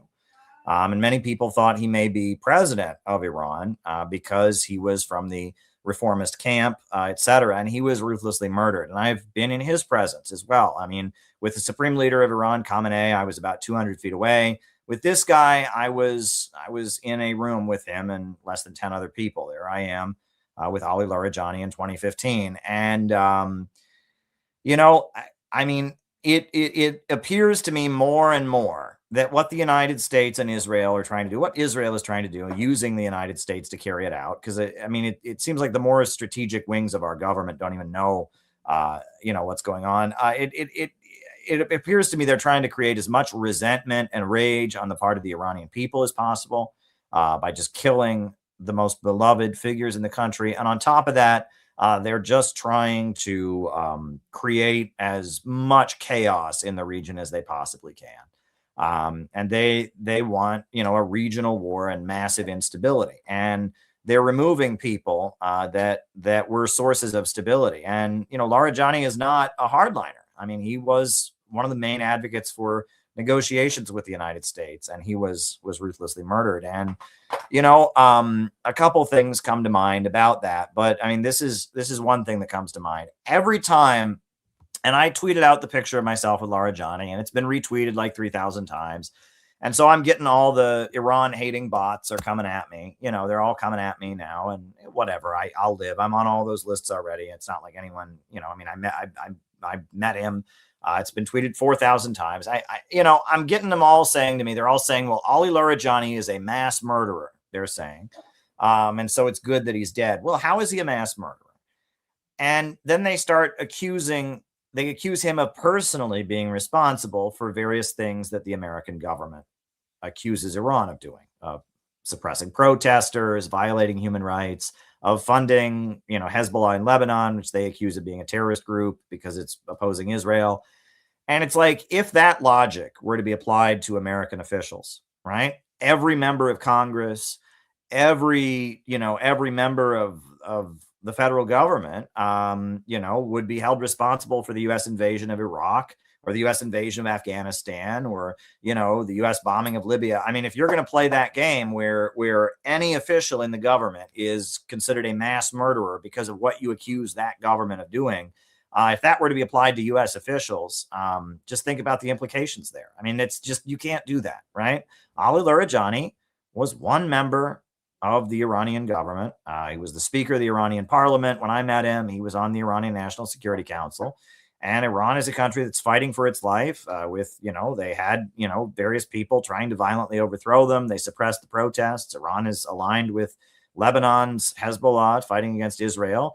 And I mean, if you want to play that game, every member of the Israeli government can be held accountable for what they've done. I mean, this is just a ridiculous thing. And this happens. And every time they do one of this, even people who don't think it was the right thing to do have to do this whole, well, he was a mass murderer. He was a mass murderer. Well, no, he was the leader of a country that is in a war, an existential war with the United States and Israel. And as Israel and the United States kill people and send people to kill them, they send people and fight back. And, I mean, it's like, I mean, that representation. Yes, he's the leader. He's a figure within a government that practices the death penalty, that is fighting a war against Israel, is fighting a war that fought on the battlefield against ISIS. I mean, it's a completely ridiculous thing. And it just becomes, oh, well, this person was a mass murderer. It's like, you're not really understanding that. And, I saw that, and that must be pointed out. But I also want to point this out, right? So that's me with Larijani in 2015, right?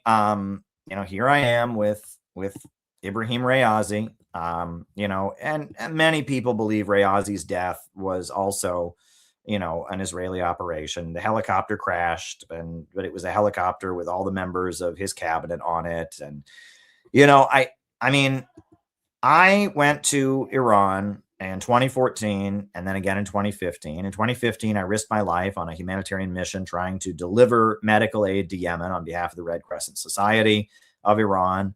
And in 2019, they put out a smear piece against me in Haaretz. Okay. And that smear piece was written by Alex Reed Ross, who is a socialist journalist, a socialist journalist who was exposed by Gray Zone as being an intelligence operative. And it was published in Haaretz, which is the New York Times of Israel, the Israeli government, mainstream, the newspaper of record in Israel. And Israel just killed this guy, and there I am with him. Israel probably killed this guy. There I am with him. So, when people start defaming me and smearing me, where do you think those smears came from? Right. And one of the lies that has been used by people who have betrayed me in the past is they say, oh, Caleb doesn't matter. Caleb doesn't matter. No one's out to get Caleb. Really? Well, I don't, who else in America has pictures like this? Right. Who else in America has videos of themselves talking with Putin? I have been very clearly targeted. They're not droning me like they're doing to Iranians, but they are very, very clearly trying to destroy my reputation. And part of the way they went after me was they defamed me to the left. Mossad has operatives in the various socialist groups. And they tried to drive me out of the various socialist groups because of my relationship with the Iranian anti-imperialist government and with my, going to anti-imperialist conferences in Iran, etc.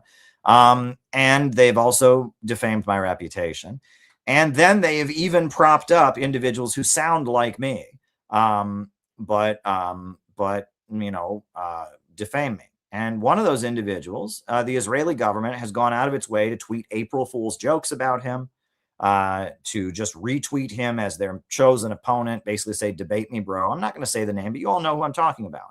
And that individual, he approached people in my organization. And from what I understand, he admits he encouraged them, but to some degree or other, he may have actually paid them.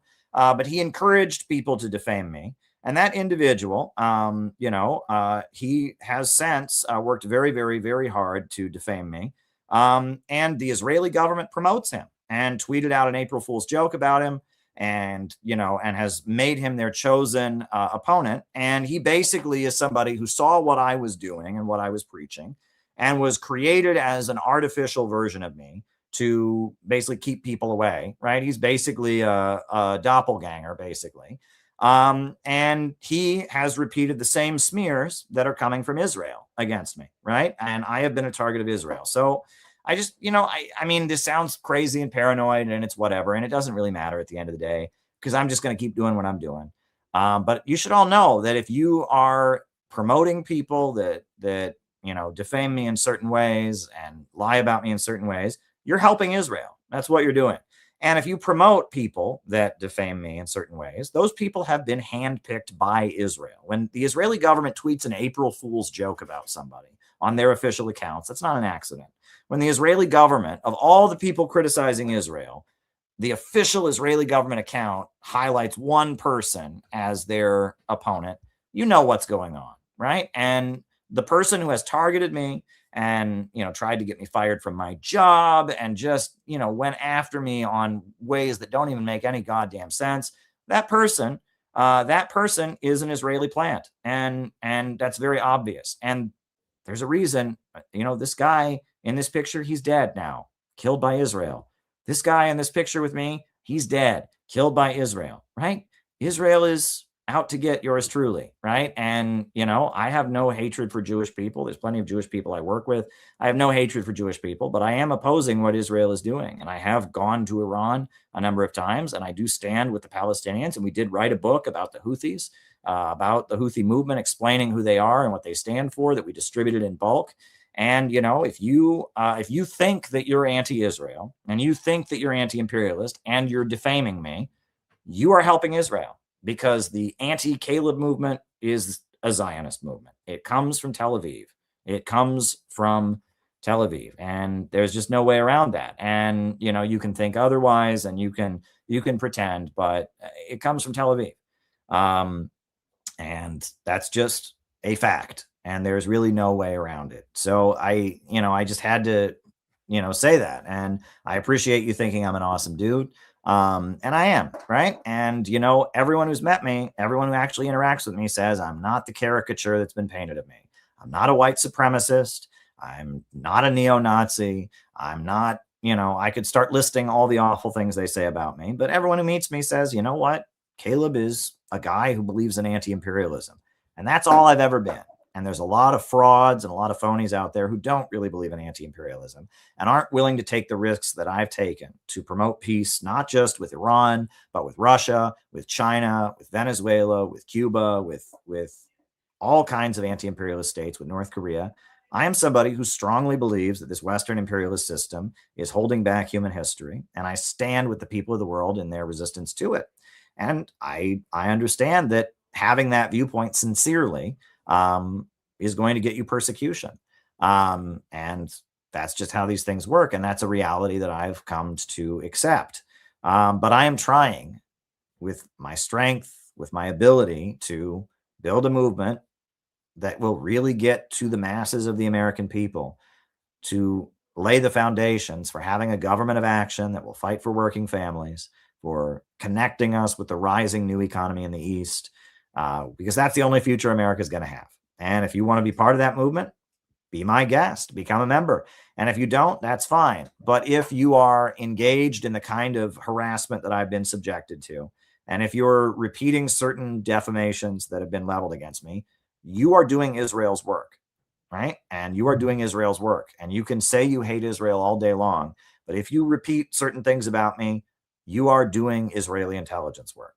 It's that simple. right? You know, if you say that I am you say I'm certain things, if you repeat certain claims about me that are not true, that have been widely debunked, and you repeat them just because you don't like me or because you like some other YouTube channel and it's team sports, right? You just like this person who's really cool on the internet.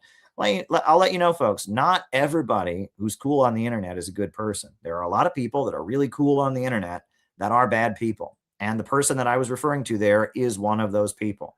And I have been in the same room as that person, and he does not believe a word that he is saying. He is not sincere in any conceivable way. He is a completely dishonest actor. And if he was not so, he would not have gone out of his way to try and harm me and my family and people close to me as much as he has. So, you know, just think about that. Just think about that. And if you are promoting that person, you are helping Israel, right? If you are promoting that person, and if you are repeating the things this person has spread about me, you are also helping Israel. And if you are repeating other claims that have been made about me, this all started, you know, in 2015, really, right? When I went to Iran, when I risked my life, when my journalism career started to advance, that's when the defamation campaign started. And there are certain people that have been targeting me since 2015, and there are certain people that started targeting me in 2022.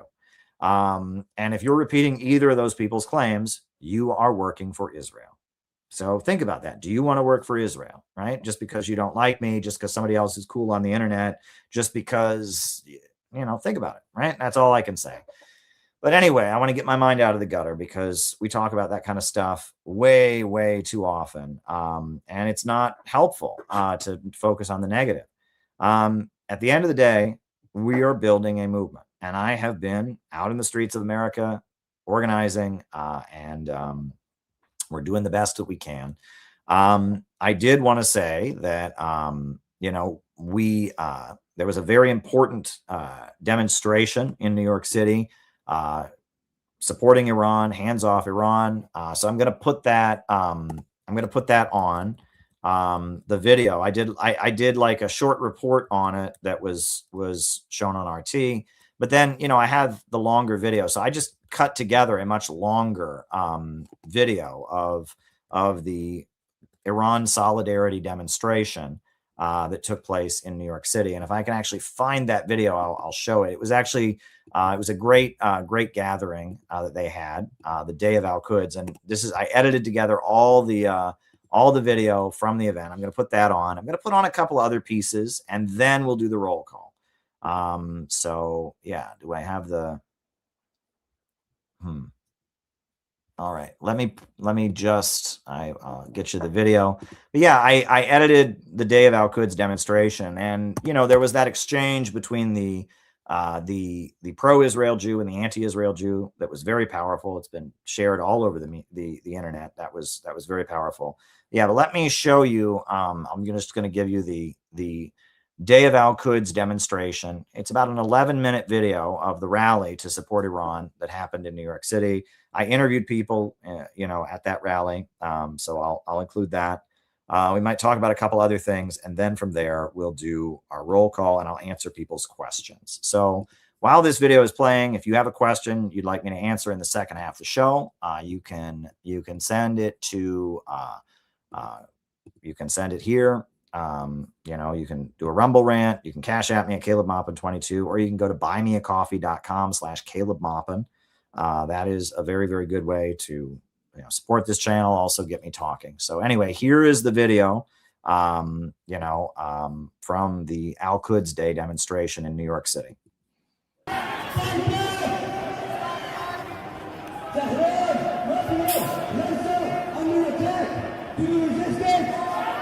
Long live Iran!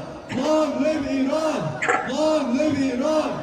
We'll be free. Now, today is called the Day of Al-Quds, and it was originally called by Imam Khomeini, the founder of the Islamic Republic of Iran. Quds is the Islamic name for Jerusalem, and this was a day called where Muslims of the world would take to the streets to oppose Israel and support the Palestinians. Now, this year it has a particular significance because Iran is being attacked by the United States, and Iran is the originator of the call for the last Friday of the Islamic month of Ramadan to be called the Day of Al-Quds. A thorn in the imperialist plan Democrat, Republican, what difference does it make? Democrat, Republican, what difference does it make?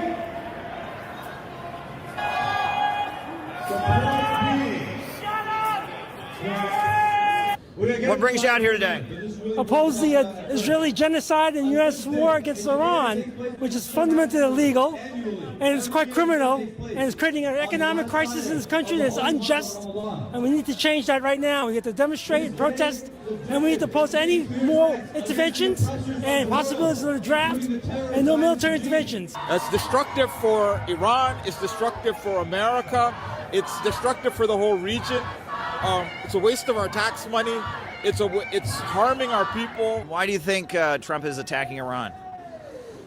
America appears to be occupied just like Palestine. So this is apparently the reason is, or perhaps he's being blackmailed. Why do you think Trump is attacking Iran? Great questions that might be above me. There are probably some obvious reasons. I know social media has a lot to say.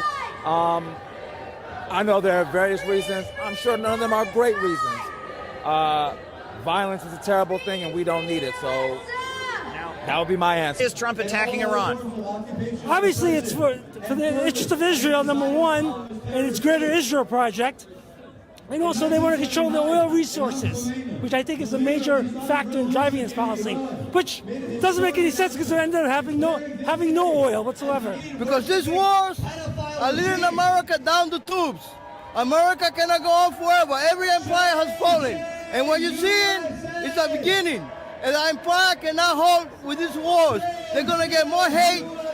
The world doesn't want more wars. To show our solidarity with the Palestinians who are, and the Iranians and the Lebanese who are being subjected to a horrific genocide by the hands of the Israeli Zionists. The Israelis do not speak in our name. This is horrific, and we shall stand with all the people being persecuted by the Zionist terrorists. Because Israel wants to expand and constantly expand because they are not happy and satisfied with the illegal settlements that they have. Now they want constant expansion and take over all the Middle East. We've got young men and young women who signed up to go to college, signed up to the army to try to get their college paid for, and now they're being forced to fight in a war that's not going to benefit them, it's not going to benefit us, it's not going to benefit anyone. It's just a horrible waste of humanity, to be honest. Because they want to control the whole Middle East. As you can see, proxy wars are evil, but they don't care. They want to control the Middle East. All right? And it's going to bring a lot of bloodshed, a lot of killings, and a lot of innocent people are going to perish. We are standing here at Quds Day, when millions of people are coming out every year to protest the Zionist regime, the Zionist occupation, what they did to Palestine for 77 years. Now when we're standing amidst the new Zionist war on Iran, we as Jewish people are here to condemn this war, to condemn all the wars of the Zionist people. For 77 years the world is seeing bloodshed, non-stop bloodshed. Why? It's not because the differences of religion, it's because this brutal occupation for 77 years. The world should wake up and see that it's the Zionists who are a danger to the world society. How is the Muslim American community being affected? Are they afraid of hate crimes and more violence because of this war? Well, obviously that is a concern, that when there's a war, then there's opportunity for violence. There's going to be some people who they maybe do some like false flags and then try to blame the whole community. So it's obviously it's a dangerous situation for us there. Trump promised no new wars, but yet he's started a new war with Iran. Agreed, we're all seeing that, yes. What do you make of that? Why? I mean, there's, again, multiple reasons to cover things happening here, to further agendas that promote American colonialism, Western colonialism, all the things that we're already recognizing as terrible things, I think are motivating reasons to head towards that direction of war. Their attack on Iran, they started with killing a religious leader. So this is the Rahbar, he's the leader of the Shia Muslim community. This is millions of people. This is a position which is, it's the closest you can say is like a pope. And to just kill that person and then, you don't know what kind of destabilization effect that's going to have on the region, on the world. I don't know, the government just doesn't seem to be thinking through what they're doing. Trump promised he was going to no new wars, he was going to create peace, but yet he's launched this new war. What do you make of that? Well, obviously he lied, and he doesn't negotiate in good faith. He kills the people he negotiates with, which shows you the nature of our government. It's basically run by criminals and gangsters. Why is Trump doing this? We really don't know. Some people are saying to try to keep people busy because he's got other scandals. Some people say it's part of a wider scheme to try to hurt China. Some people say he's just doing it to try to, pay off his Miriam Edelson and his other things. I mean, it's really hard to tell. So we are here to plead with the president not to believe Netanyahu. Netanyahu came 7 times to the White House. They're having the AIPAC lobby. The world should wake up and see that it's the AIPAC lobby who is responsible for this war and all the wars around the world. I don't know what to say about Trump. He's the president of America. I live in America. I don't want to say anything bad against the nation or the leaders. We have to respect what's going on, but it's insane. This is not a way to peace. And Trump promised no new wars, but yet he's launched a new war. It seems like an extreme war against Iran. Well, like a liar, he is. He promised, and I didn't vote for him or the Democrats because I didn't want to support Biden either, because he was supporting the war against in Gaza. He was supporting Gaza genocide, so I didn't support him. But I didn't, Trump is say something and do totally opposite it. How is it possible to be no new wars but be pro-Israel at the same time? That's an oxymoron. Yeah. Being pro-Israel means more wars for Israel. He was negotiating, and then he attacked Iran in the middle of negotiating for the second time. He did the same thing 8 months ago, and now once again he did the same thing. The swamp hasn't been drained. We're starting new wars. He didn't stop the war with Russia. We haven't.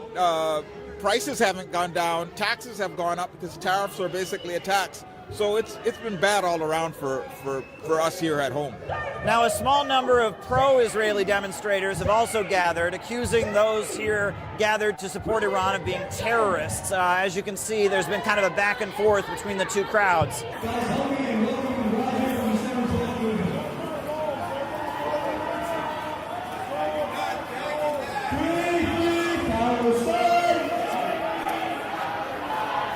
Every year. Because we learned from our teacher, Maupin, that Hajj Malik survives. And one of the lessons that he taught black people in the United States was that while we are struggling for ourselves, I happen to be on the Israeli side. I think the Israeli side is a just side. But, I think we could all get along there. But these guys here, they're celebrating a made-up holiday from 47 years ago, Al-Quds Day. Okay. And basically, they're, here to protest. I don't know what brings them here, specifically right before the Sabbath. Okay. Which is paramount to anything. Yes, sir, Rabbi? It's Zionist propaganda who's responsible for 77 years of bloodshed. Zionist like he is responsible for 77 years of bloodshed. No. The rivers of bloodshed on account of Zionists. We lived in peace prior to the movement of Zionism. That's not true, because I come from the Middle East, my friend. That's not true. In 1929. That's not true. 1929, my grandfather got thrown out of Hebron in 1929. Rabbi Baruch Kaplan, 1929, he was at the Hebron massacre. He gave a speech that the Zionist was responsible for this bloodshed at Hebron massacre. Oh, thank you. That's like a husband.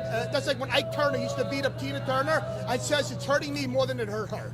It's Rabbi Baruch Kaplan, who was the founder of the Beis Yankov schools all around the world. He spoke at a speech that the Zionists are responsible for this mythology. The Jews lived in harmony with Arabs. When Arabs are under the Jewish rule there. It's a fact. In Iran, till today, the Jews live there in peace. You think they're not scared shitless to live in Iran? Till today, they don't open their mouths. They can't talk. They live in peace. I was at the synagogue in Iran. We visited the synagogues in Iran, not he. He believed the Zionist propaganda. You know what? Let him go speak to Iranian Jews. We visited. Let him go speak to Iranian Jews. This is what we did. This is what we did. A Jew in Iran can't speak freely and say how things This is what we did. That's not true. We went to the synagogues in Iran. They live peace. They practice their religion. They are protected by the government. There is no bloodshed there. A lot of anger on the streets of New York City as missiles are flying on the other side of the world. Free, free Gaza! Free, free Palestine! Free, free Palestine! Khaybar! Khaybar! Please help. Free, free Gaza! Free, free Palestine! Hey, Trump, what do you say? All right. Yeah, that was New York City on the day of Al-Quds. So, you know, quite a few interviews there. And as I said, that conversation where the rabbi confronted the Zionist was very powerful and very widely viewed. If you have any questions for me to answer in the second half of the show, Rumble Rants, Caleb Maupin 22 on Cash App. You can go to buymeacoffee.com/Caleb Maupin. That's the best way to do it. Somebody already did that before the show started. They'll be the first one to answer. But I do want to show you the report I did. So I did a report for RT, which I think I can show it on here, where I interviewed people on the streets of New York about the cost of the war and how we're paying for this very, very expensive war in the Middle East. Right, I think I've got that video. I thought I did. Right, what's the name of the video? But yeah, I want to show that to you. I've got that video for you. This was the report I did for RT, where I just interviewed people on the street and I talked about how much the war is costing us. So I'm going to put this on, but yeah, send me any more questions you've got. We'll do the roll call and then I'll answer people's questions. And the billions of destroyed U.S. military assets across the region that continue to burn amid Iran's retaliatory strikes. Well, many Americans are questioning the cost when so many at home are really in need. We have this report from New York. $12 billion. That's the price tag currently paid for 2 weeks plus of Operation Epic Fury. I think right now we've got what we need. Whether we have to go back to Congress for more is something that I think that Russ Vogt and OMB will look into. But the latest number, you said 11.3. The latest number I was briefed on was 12. And so it's consistent. $12 billion for death and destruction. Now, to break that figure down, that could have been 1,000 community health care clinics, or it could have eliminated the student debt of 1 million people. But instead, that money has gone up in smoke, and plenty more is headed in the same direction if the forecasts of the conflict are anything to go by. Department of War believed that it would take 4 to 6 weeks to complete this mission. Let's do the math. 4 to 6 weeks of conflict at the current dollar burn rate comes out to a staggering $36 billion. A 3 to 4 bedroom house in America costs roughly $400,000. $36 billion translates to 90,000 houses for 300,000 people. That's an entire city the size of Orlando or Pittsburgh. $36 billion comes out to the average income of roughly 1.27 million people. That's the population of an even larger city like Dallas or Phoenix or San Diego. That's a pretty big ask for the American taxpayers. We decided to talk to them and see what they think. We're not even sure why we're there, and there's no exit strategy, and all the things that they said they were going to go there for, like nothing seems to be getting done. It's a lot of money that could be going to give people health insurance, to fund schools.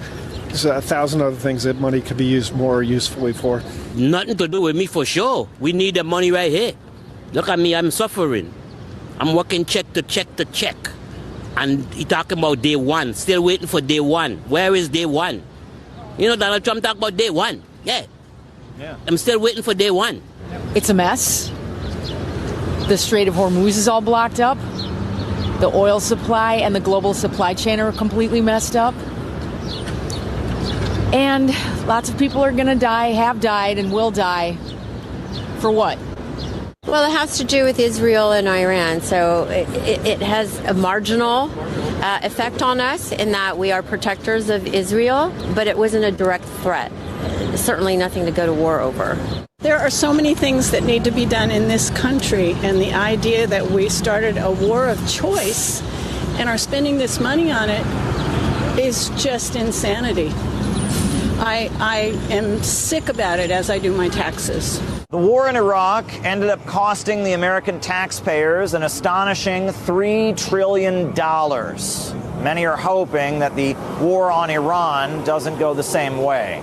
Caleb Maupin, RT, New York. Well, yeah, that was my report. Yeah. All right, folks, why don't we do the roll call, and then I'll answer people's questions. So names and locations. I will call you all out as I see you. Names and locations. Who is with us tonight? Names and locations. Who is with us? Names and locations. Who is with us tonight? Names and locations. We got Penny in Minnesota. Good to see you, Penny. Good to see you. We got G'day from Australia. Western Illinois, Gavin, who was just on. Ryan in Kansas City. Names and locations. Diana in Orlando, Florida. John in Florida. Very, very, very good. Very, very, very good. Names and locations. I will call you all out as I see you. Names and locations. Pensacola, Florida. Jacob, good to see you. The South, Huey Long, good to see you. I love Huey Long, by the way. Brilliant politician. Dan in Los Angeles, good to see you, Dan. Jadel in the Ozarks. Gabby in Chicago, good to see you, Gabby. Gabby is always doing great organizing in Chicago. She was in the streets for the recent Iran demonstration. Did great work. Names and locations. Anybody else? Names and locations. Toey in Sweden. Oh, hey, Toey. Very good. Nordricht in the Netherlands. Nordricht. I think that's the first time for you, Nordricht. That's a great name. That's a very, very neat name. Very, very good. Good to have you with us. Right? There we go. Anybody else? Names and locations. Anybody else? Well, I've got one super chat that came in. It's a very long one. All right, it's not a super chat. It's a buy me a coffee that came in, and I guess I will just read it. The person says, "I really enjoyed your interviews with Academic Agent, and they were stirring in the back of my head. So I finally subscribed to your channel. Really inspiring. I live in Australia, but I originate in San Francisco. My brother is a physics professor and fairly involved in communist activities, but quite open-minded on YouTube. For me, World War III started with COVID, as my wife is Russian. Having spent much time there, the battle never stopped. My mind has been crunching through all the political layers of human analysis, so many of your observations resonated with me, and I'm keen to crystallize some of mine into action. Here, I will quickly outline items to help build a broad-based coalition. 1, you're a great orator and a hyper-valuable. You need a better microphone and to be on larger podcasts. I have been thinking to try as well. It would be more confident with an org to work with. 2, tight, punchy, inclusive messaging. Everyone is about to be burnt like never before. It's tragic but necessary. That is the best moment to grow and cut through the BS. 3, network of tens, a growing support mesh of skilled people. Many successful people will be reeling and looking for an outlet. Coalitions will be attacked. If any node is hit, it must be called out. 4, small achievable goals are a key victory.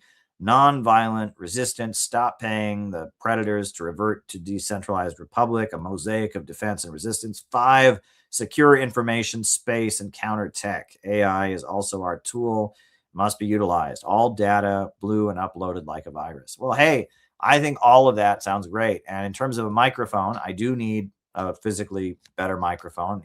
That's probably time to update my tech, get a better mic. But in terms of getting on bigger podcasts, hey, I've been a lot of different places, Academic Agent and other places, and I'm happy to go on different shows. Do Dissidents. I gave a shout out to Keaton. He just had a loss. His mother passed away. I just, shout out to him. I go on a lot of different channels, and, I'm open to anything. I realize that we need a movement. That is what we need. And the Center for Political Innovation is a movement. And that is what we're doing. We are building a movement. And it's not easy. And, we just have to build a movement, and we have to organize. At the end of the month, March 28th, some activities are happening. We're going to have demonstrations of our own on the sidelines of No Kings, focused on no war with Iran. We're going to be doing that here in New York City and some other places. So that's exciting. That's coming up. And, we are planning to step up things. I did put out a special appeal. I'll just put it on here. Well, I don't know if I'll put it on, but I made a special appeal for funds. I guess why not? This was the special appeal that I made, special message that I made, because basically we need to oppose this war, and we're the only ones that are willing to do so effectively. This is what I said. Emergency situation. This war on Iran took us all by surprise, and it's very dangerous. We have some important activities planned, but right now, the Center for Political Innovation really needs you to send a contribution. It's time to get into the streets and stop this war. I hope that you will consider sending us a small gift so that we can stand for peace in the streets of America.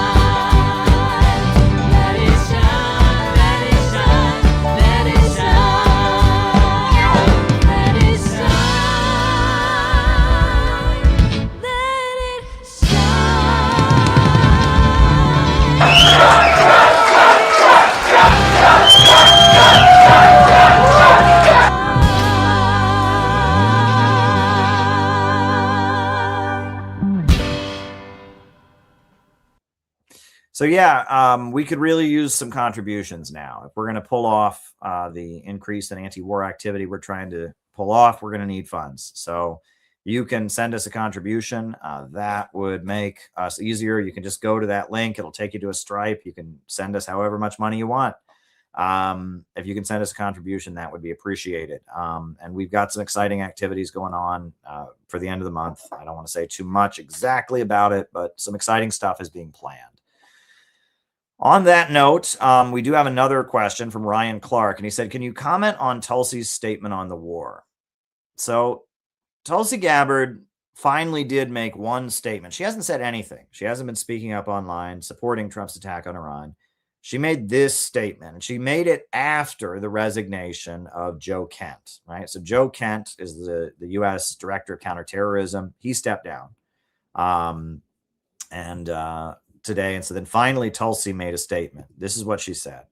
Donald Trump was overwhelmingly elected by the American people to be our president and commander-in-chief. As our commander-in-chief, he is responsible for determining what is and what is not an imminent threat, whether or not to take action he deems necessary to protect the safety and security of our troops, the American people, and our country.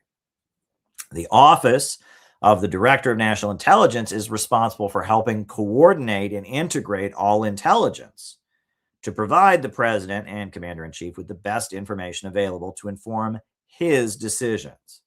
After carefully reviewing the information before him, President Trump concluded that the terrorist Islamist regime posed an imminent threat, and he took action based on his conclusion. So that's Tulsi Gabbard in a very, very meek and soft and careful way saying she doesn't support the war against Iran. That's what it says. She said that Trump has the authority to do this. He's the one elected to do it. My job is to prevent him information. And based on the information he got, he decided this was necessary. That's a very, very meekly worded statement. And I guess, many people are calling on Tulsi Gabbard to resign, which might be a good thing for her to do. But maybe she thinks she can still have an impact within. I don't know if that's necessarily the best thing for her to do. It might be, though. I see a lot of people saying that. And her resignation,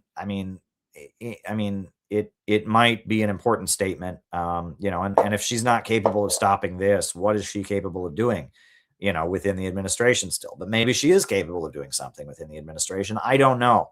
But this is not good. That statement indicates to me that she's quietly opposed to this conflict. That's what I take from that. All right. So, I will say the Joe Kent resignation. I did report on that today. I can show you my reporting on that. That was quite a blow to Trump. This war is an absolute disaster, and I wonder how it can be anything but Trump's undoing. But we'll see. But right now, Trump is sinking in the polls. MAGA are abandoning him like crazy. It's not leading anywhere good. It's a disaster for the Middle East. It's a disaster for the world. And Joe Kent, certainly not an anti-war guy. Somebody who was a stalwart Trump supporter, was part of the administration. He quit. Iran posed no imminent threat to our nation, and it is clear that we started this war due to pressure from Israel and its powerful American lobby. Well, this is just the latest crack in Donald Trump's Make America Great Again coalition. We have Joe Kent, the director of the U.S. National Counterterrorism Center, saying that he can no longer in good conscience serve in the administration because the war in Iran is not justified. Now, it's important to note, Joe Kent is not just a random bureaucrat. He is a former U.S. Green Beret who served 11 combat missions. He's a former CIA paramilitary officer.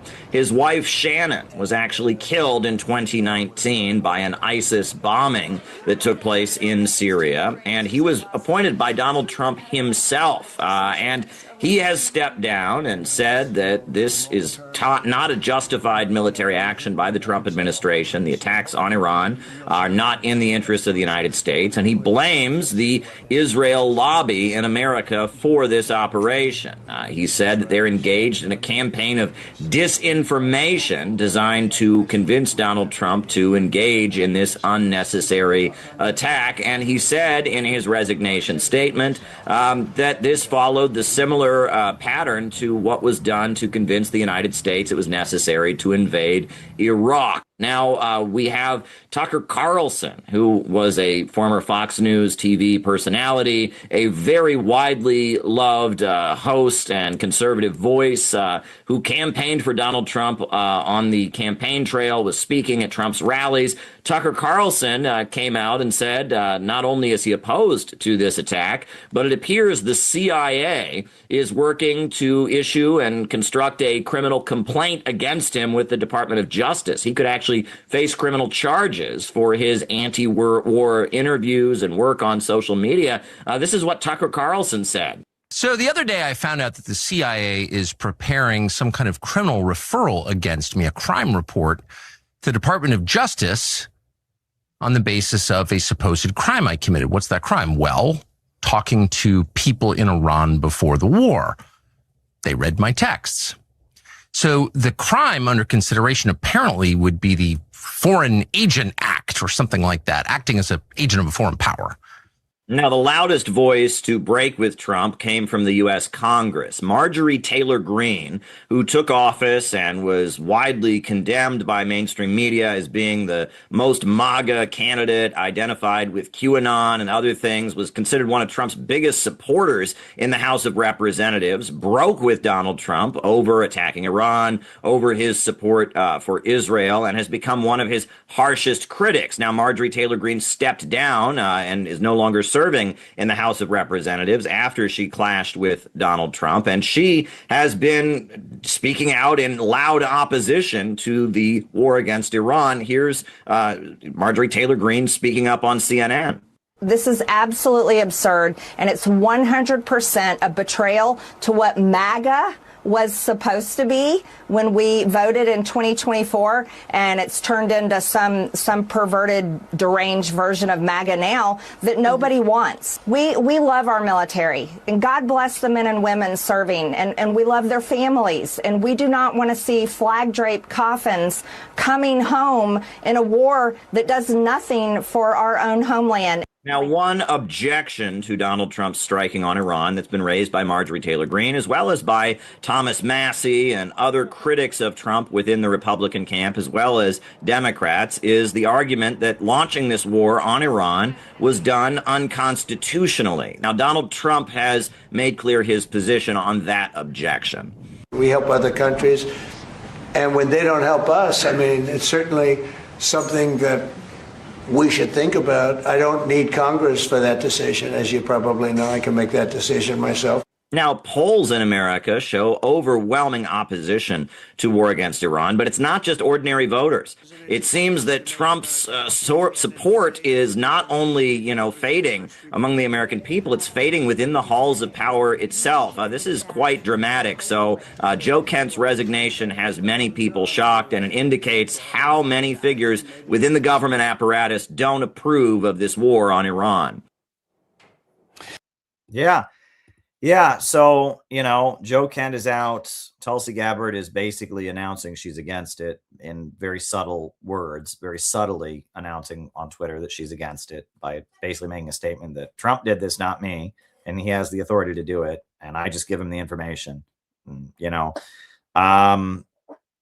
that's the situation that we're in. So everybody, we need a movement. We need a movement. There is no alternative. We just got to build a movement. We've got to build a real anti-war, anti-imperialist, pro-working families movement in America. And there's no alternative. We've got to build the movement. And, join the Center for Political Innovation. We're building that movement. And, some nights are easier than others. I appreciate everyone who stayed around, for that religion conversation that we had earlier. I thought it was very insightful, and it was, not the kind of conversation we normally have on this channel, but I love Gavin and I love Luke. Both of them are brilliant young men. And they had some insights, we talk about current events, we talk about Marxism and all kinds of stuff on here. And I thought that was a good conversation to have on this channel. The CPI is working on this weekly. Yes, we are. And no one's working harder. Dan is out there every week. Penny's organizing in her neighborhood and organizing, and they're having an event out there. And we're working hard on this. It's not easy to build a movement, but it's rewarding. It's rewarding. It is very, very rewarding to be involved in a movement with other people, to stand for something, to choose a life that matters, to choose a life that is going to make a difference in history, to look at the world around you and say, that's not good enough. I'm going to improve on it. I'm going to improve on it. I'm not just going to rage on it. I'm going to improve on it. I'm going to make it better. That is something that's really, really admirable. So on that note, folks, I am going to end tonight's stream. But, I'll be back shortly, probably tomorrow evening. We do our streams on Wednesday night a little bit later. Be in touch, everybody. Talk to you soon. New upsurge in the struggle against U.S. imperialism is now emerging throughout the world.